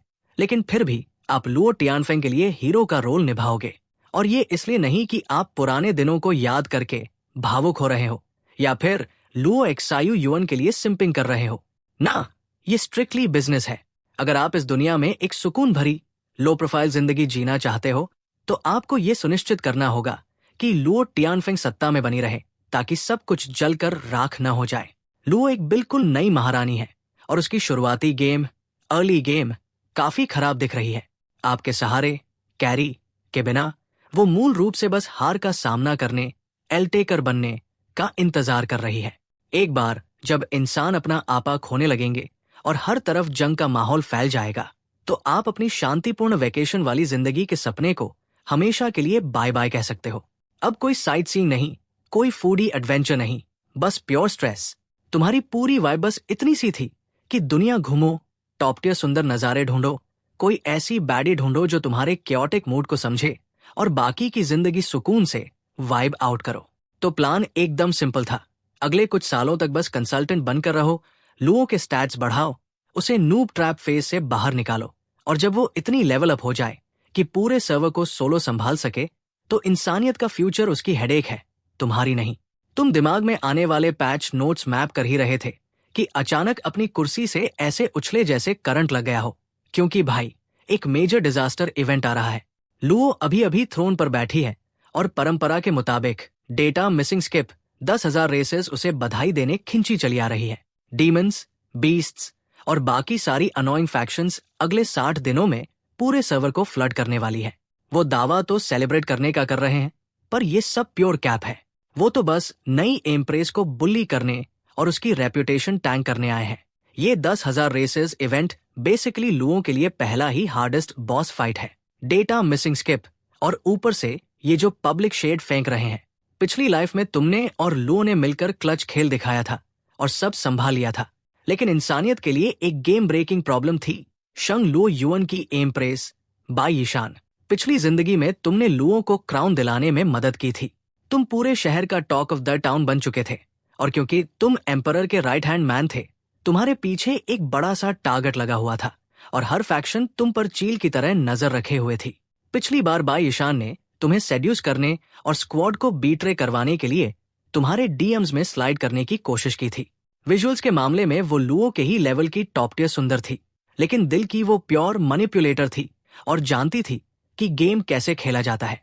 तब तुम और लुओ लॉक्ड इन थे, इसलिए तुमने पलक तक नहीं झपकाई।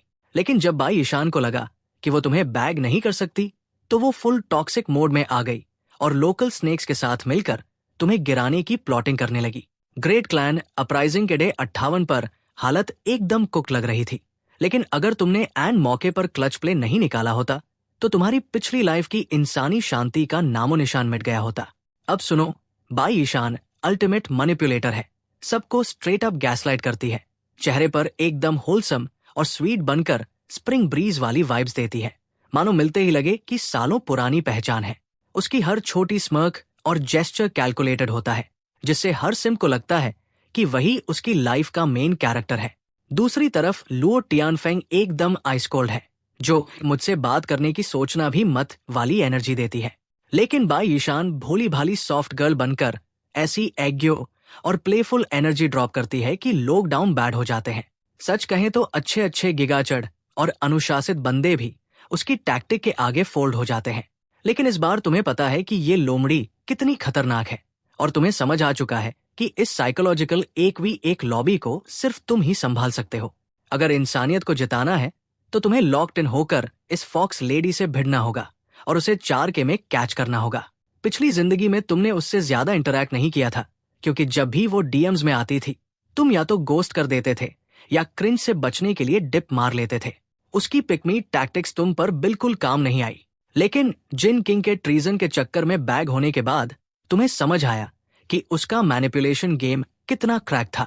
रियल टॉक भाई, वो धरती की उन ईगल्स जैसी है। जब तुम बिग मनी डोनर होते हो तो वो बहुत स्वीट और सपोर्टिव बनती है, लेकिन जैसे ही तुम ब्रोक हुए या रिलेशनशिप को नेक्स्ट लेवल पर ले जाना चाहा, उसके पास टालने के लाख बहाने होते हैं। यहाँ तक कि सिंपैथी फार्म करने के लिए फेक क्राइम करेगी ताकि तुम उल्लू बनकर पैसे भरते रहो। जिन किंग की इंटेरोगेशन के दौरान तुम्हें सब क्लिक हुआ। बंदे ने अपनी पूरी जिंदगी उस पर लुटा दी और उसे एक बार हाथ पकड़ने तक नहीं मिला। ये औरत प्रोफेशनल इमोशनल स्कैमर है। लोगों को सिर्फ कंटेंट के लिए स्ट्रिंग अलोंग करती है और खुद एकदम इनोसेंट बनकर अपने हाथ साफ रखती है। वो प्यारी पड़ोसी वाली वाइब देती थी और उसकी आवाज तुम्हारे पसंदीदा स्ट्रीमर के सब नोटिफिकेशन से भी ज्यादा स्मूथ थी। लो की सेडक्टिव, मानो बिना छुए तुम्हारी आत्मा का माइंड कंट्रोल कर रही हो। एक बातचीत और तुम डाउन बैड होकर उस फ्यूचर के सपने देखने लगते थे जो कभी होना ही नहीं था। पिछली लाइफ में जिंग प्रिंस का भी यही सिंप एनर्जी वाला हाल था।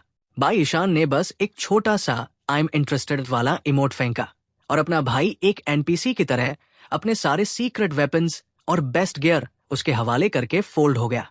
पिछली लाइफ में बाई ईशान ने जो केओस मचाया था वो हाई स्टेक्स और जीरो चिल लेवल का टॉक्सिक था। एक गलत कदम और परमाबन वाली स्क्रीन सामने तुम आखिरी सेकंड तक पसीने बहा रहे थे। ये भी नहीं पता था कि जीतोगे या नहीं, लेकिन इस लाइफ में हम वैसा रिस्की बिजनेस दोबारा बिल्कुल नहीं करने वाले। तो बाई ईशान तुम्हारे लिए आना चाहती है? बेट आने दो उसे। वो माइंड गेम्स खेलना चाहती है, ड्रैग करना चाहती है। ठीक है, हम 2 महीने तक खींचेंगे, देखते हैं पहले कौन ब्रेक होता है। जैसे अपने पॉप्स कहते थे, लोहा ही लोहे को काटता है। अगर तुम उसे 2 महीने अटका कर रखोगे तो जिंग प्रिंस भी सेफ रहेगा और ये डिजास्टर आग स्किप हो जाएगा। Done deal. तुमने कैलकुलेशन कर ली है और कल बाई ईशान के आने का दिन है। टू बी एग्जैक्ट, वो आज ही इंपीरियल सिटी पहुंच चुकी है और कल दोपहर हाई नून पर बाकी क्लैंस के साथ फ्लेक्स करने आ रही है। पिछली टाइमलाइन में वो तुम्हारे और लुओ टियानफेंग के हिच होने के बाद ही डीएम्स में स्लाइड कर पाई थी, लेकिन क्योंकि इस बार तुम हस्बैंड नहीं हो तो तुम्हें कल लुओ टियानफेंग के साथ जाने का कोई 500 आईक्यू बहाना बनाना पड़ेगा। जब तुम दिमाग लगा रहे होते हो तभी आंगन में कुछ सरसराहट सुनाई देती है। कोई पागलपन कर रहा है। तुम वाइब चेक करने बाहर निकलते हो तो देखते हो कि पैलेस मेड्स और यूनुक्स की एक टोली दीवार के पास दुबक कर मिट्टी खोद रही है। पता चलता है कि वो क्रिकेट्स झिंगुर ढूंढ रहे हैं। तुम वहां खड़े होकर सोचते हो, ये क्या टोटल ब्रेन रॉट मोमेंट है? क्या लुओ टियानफेंग सच में कल के क्रिकेट बैटल के लिए सीरियस है? Honestly massive W. ये तो तुम्हारे लिए उसके साथ चिपके रहने और बाई ईशान से टकराने का गोल्डन टिकट है। रात होती है और इंपीरियल पैलेस रोशनी से जगमगा उठता है। हॉल के अंदर लुओ टियानफेंग अपने विशाल थ्रोन पर आराम से बैठी है। वो किसी रील क्वीन की तरह पीछे टेक लगाए बैठी है और हाथ में क्रिकेट वाली लकड़ी की छोटी डिब्बी पकड़े है। स्पिरिट लाइट उसके चेहरे पर ऐसे पड़ रही है जो उसकी मेन कैरेक्टर वाली ब्यूटी को हाईलाइट कर रही है। वो बेहद शानदार लग रही है, लेकिन ध्यान से देखो तो उसका दिमाग क्लॉक आउट हो चुका है। क्रिकेट खेलना सीखना उसके लिए कोई मुश्किल काम नहीं है। उसे स्किल्स की परवाह नहीं है। वो बस ये जानना चाहती है कि कौन जीता और रूल्स क्या है। फ्रैंकली स्पीकिंग, वो ये सब सिर्फ तुम्हारा दिल बहलाने के लिए कर रही है। जब तक तुम एंजॉय कर रहे हो वो वाइब कर रही है, पर अंदर ही अंदर लुओ टियानफेंग कल के 10,000 रेसेस इवेंट को लेकर स्ट्रेस टेस्ट कर रही है। प्लॉट ट्विस्ट, वो भी एक री इनकारनेटर है। उसे पक्का पता है कि अगले 60 दिन एक्सट्रीम डेंजर और नाइटमेयर मोड वाले हैं। अपने करंट बिल्ड के साथ वो शायद तुम्हारे बिना भी इसे सोलो संभाल ले, पर वो उतना क्लीन या ऑप्टिमाइज नहीं होगा जितना पिछली लाइफ में तुम्हारा प्रो गेमर मूव था। तुम्हारी स्ट्रैटेजी के बिना बाद में इसके नास्टी साइड इफेक्ट्स होंगे। ऊपर से बाई ईशान आसपास मंडरा रही है और वो लड़की मैसिव थ्रेट है। पिछली बार अगर तुमने एंड मौके पर क्लच प्ले नहीं किया होता तो उसका थ्रोन कब का चला गया होता। लेकिन बाई ईशान के खिलाफ लुओ टियानफेंग को अभी भी कोई काउंटर प्ले नहीं सूझ रहा, क्योंकि ये टाइमलाइन अलग है और तुम सबसे बड़े वेरिएबल हो। अब जब तुम उसके हस्बैंड नहीं हो तो क्या तुम उसकी हेल्प करोगे भी? क्या हो अगर तुम बस हेल्प ही न करो? लुओ टियानफेंग माथा सिकोड़कर एक गहरी सांस लेती है। उसका सिर घूम रहा है। अगली सुबह जब सुनहरी छतों पर धूप पड़ती है, तुम एक हाथ में गरम बाउजी और दूसरे हाथ में क्रिकेट बॉक्स पकड़े रेंजी पैलेस की तरफ टहलते हुए जाते हो। Pure main character energy. तुमने पूरी मैथ लगा ली है। लुओ टियानफेंग दोपहर में क्लैन एनवॉय से मिलेगी। तब तक तुम पैलेस में चिल करोगे और मौके पर कोई बहाना कुक कर लोगे ताकि रुक सको और बाई ईशान से टकरा सको। बहाना क्या होगा वो अभी सोचा नहीं है, जो होगा मौके पर देख लेंगे। तुम्हें क्या पता कि बाई ईशान का असली टारगेट तुम ही हो। तुम उसे न भी ढूंढो, वो तुम्हें पहले से ट्रैक कर रही है। आखिर बेस्ट हंटर्स हमेशा प्रे जैसा ही नाटक करते हैं ना। बाई ईशान, तुम आखिरकार लैकिंग कैच होने ही वाली हो। महल के अंदर लुओ टियानफेंग पहले से इंतजार कर रही है। आज वो अपने लाल और सुनहरे इंपीरियल रोब्स में तैयार है, एकदम अपने cold blooded empress persona में। दोपहर में उसकी बड़ी मीटिंग है, तो कल वाला आउटफिट पहनने का तो सवाल ही नहीं उठता। वो तो फैशन क्राइम हो जाएगा। योर मैजेस्टी, वो आने ही वाला है। एक दासी दरवाजा खोलकर रिपोर्ट करती है। लुओ टियानफेंग सिर हिलाकर सबको बाहर जाने का इशारा करती है। गार्ड समझ जाते हैं और खिसक लेते हैं, जिससे वो इतने बड़े हॉल में अकेली रह जाती है। तुम्हारे बाहर कदम रखते ही उसे पता चल गया था कि तुम कहाँ जा रहे हो। उसे लगा था कि कल के बाद तुम शायद उसे गोस्ट कर दोगे। यहाँ तक कि उसने तुम्हें ढूंढने के लिए बंदे भेजने का प्लान भी बना लिया था। वो सच में हैरान है कि तुम अपॉइंटमेंट याद रखकर खुद चले आए। उसकी नजर में तुम बस एक छोटे बच्चे हो जो अपने छोटे मोटे गेम्स में घुसा रहता है। सच कहें तो तुम अभी मुश्किल से 20 साल के हो। कल्टिवेशन वर्ल्ड में 20 साल का मतलब तो बंदा अभी डायपर्स में ही है। वो खुद 10,000 सालों से जी रही है और अपनी उम्र गिनना कब का छोड़ चुकी है। लुओ टियानफेंग पुरानी बातें याद करके एक हल्की सी सांस लेती है। पिछली लाइफ में वो तुम्हारे साथ बहुत स्ट्रिक्ट थी, तुम्हें जरा भी मजा नहीं करने देती थी। सच में वो तब बहुत मैड मूव कर रही थी, लेकिन वो अब भी कंफ्यूज्ड है। तुम सिर्फ 20 साल के होकर भी इस गेम में इतने क्रैक्ड कैसे हो। अभी वो यादों में खोई थी कि तुम रेंजी पैलेस के एंट्रेंस पर आ पहुंचते हो। दरवाजा अनलॉक है और जैसे ही तुम अंदर जाते हो वो अपने थ्रोन पर बैठी दिखती है।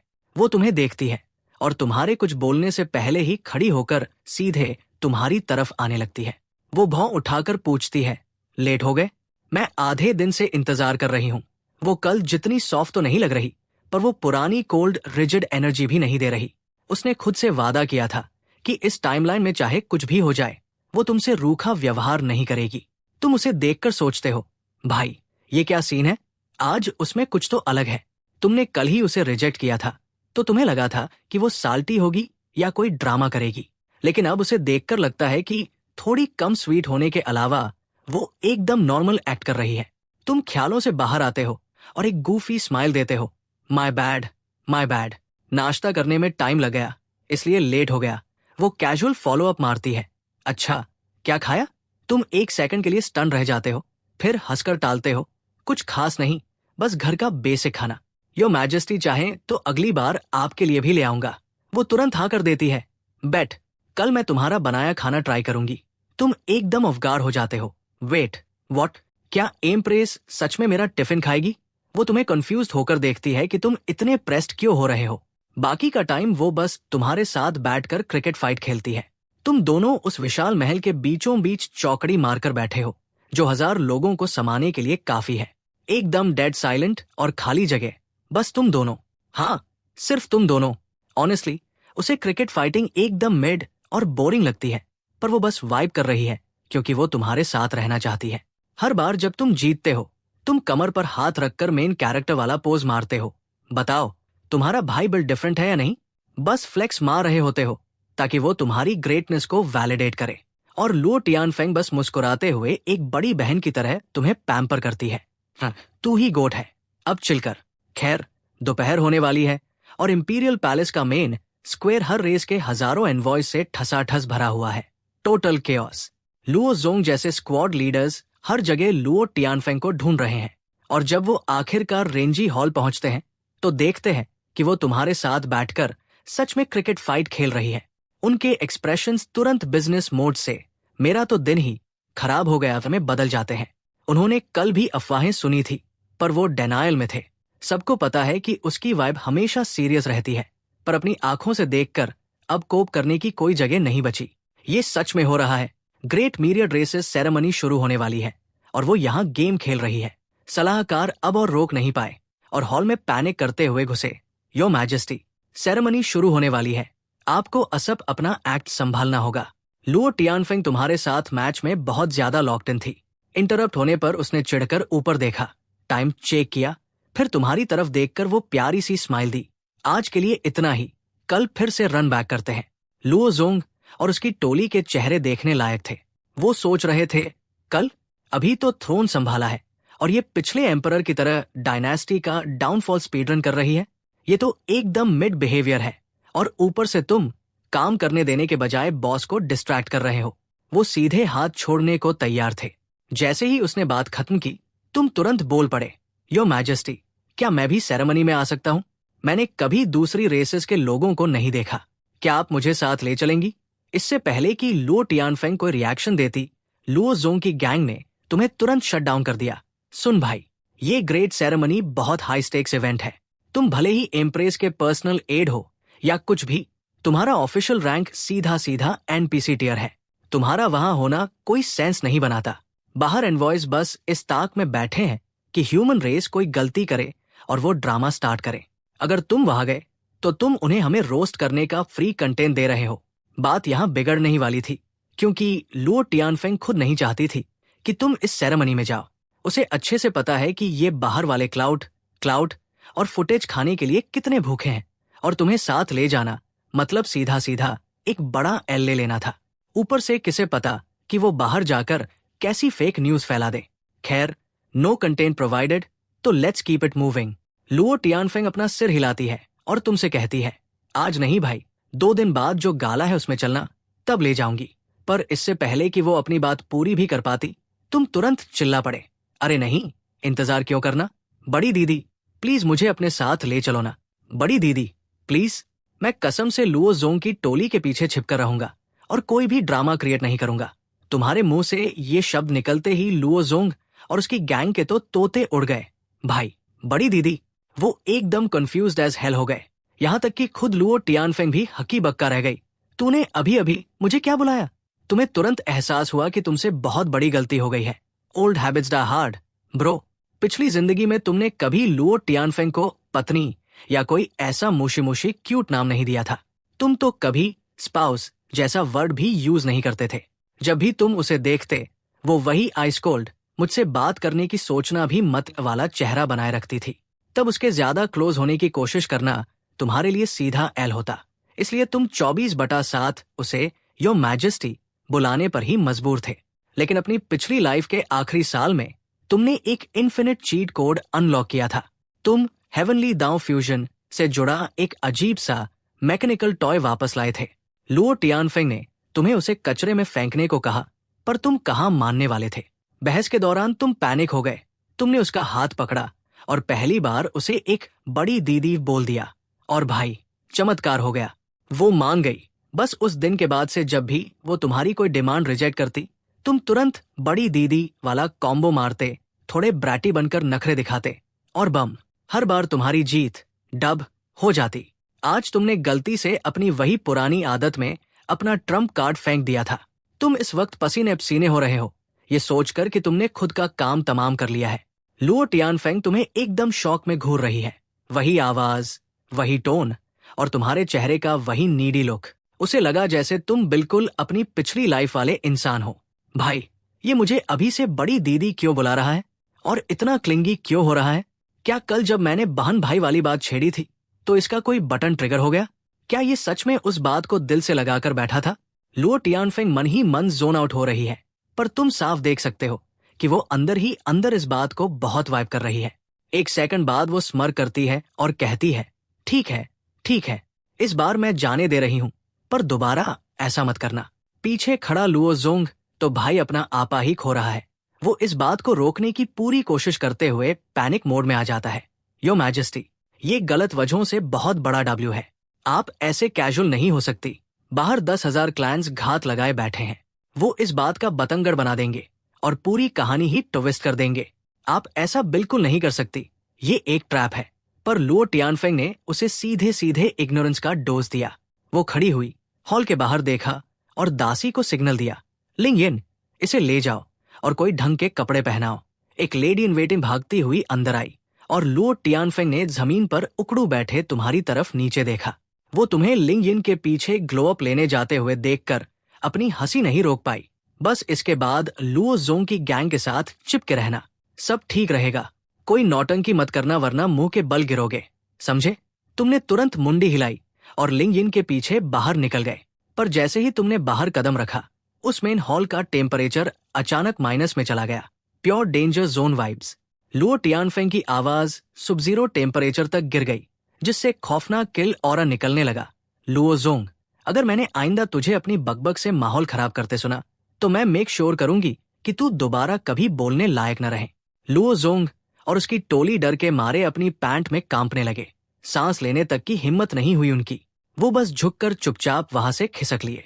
अब ग्रैंड सेलिब्रेशन में तुम और लुओ जोंग की टोली साइडलाइंस पर खड़े हो। मेन स्क्वायर हर इमेजिनेबल रेस के हजारों एनवॉयज से ठसाठस भरा हुआ है।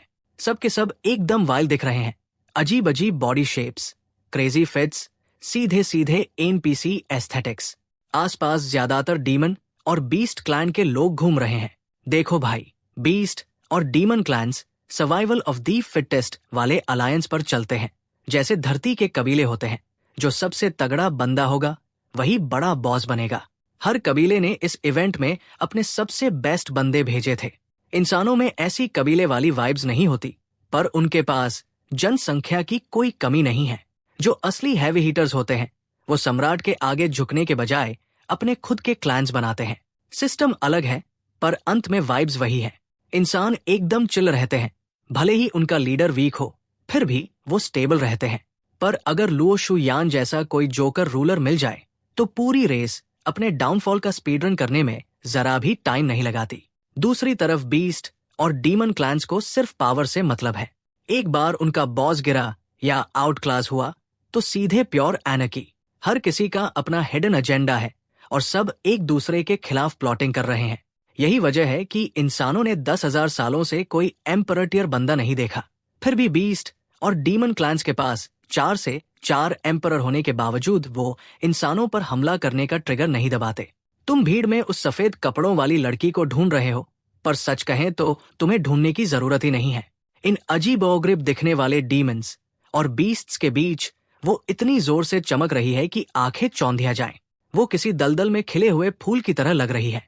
प्योर, अनटच्ड एंड इमैक्युलेट, एकदम एथेरियल, डिवाइन, जैसे स्वर्ग से सीधे उतरी कोई देवी हो।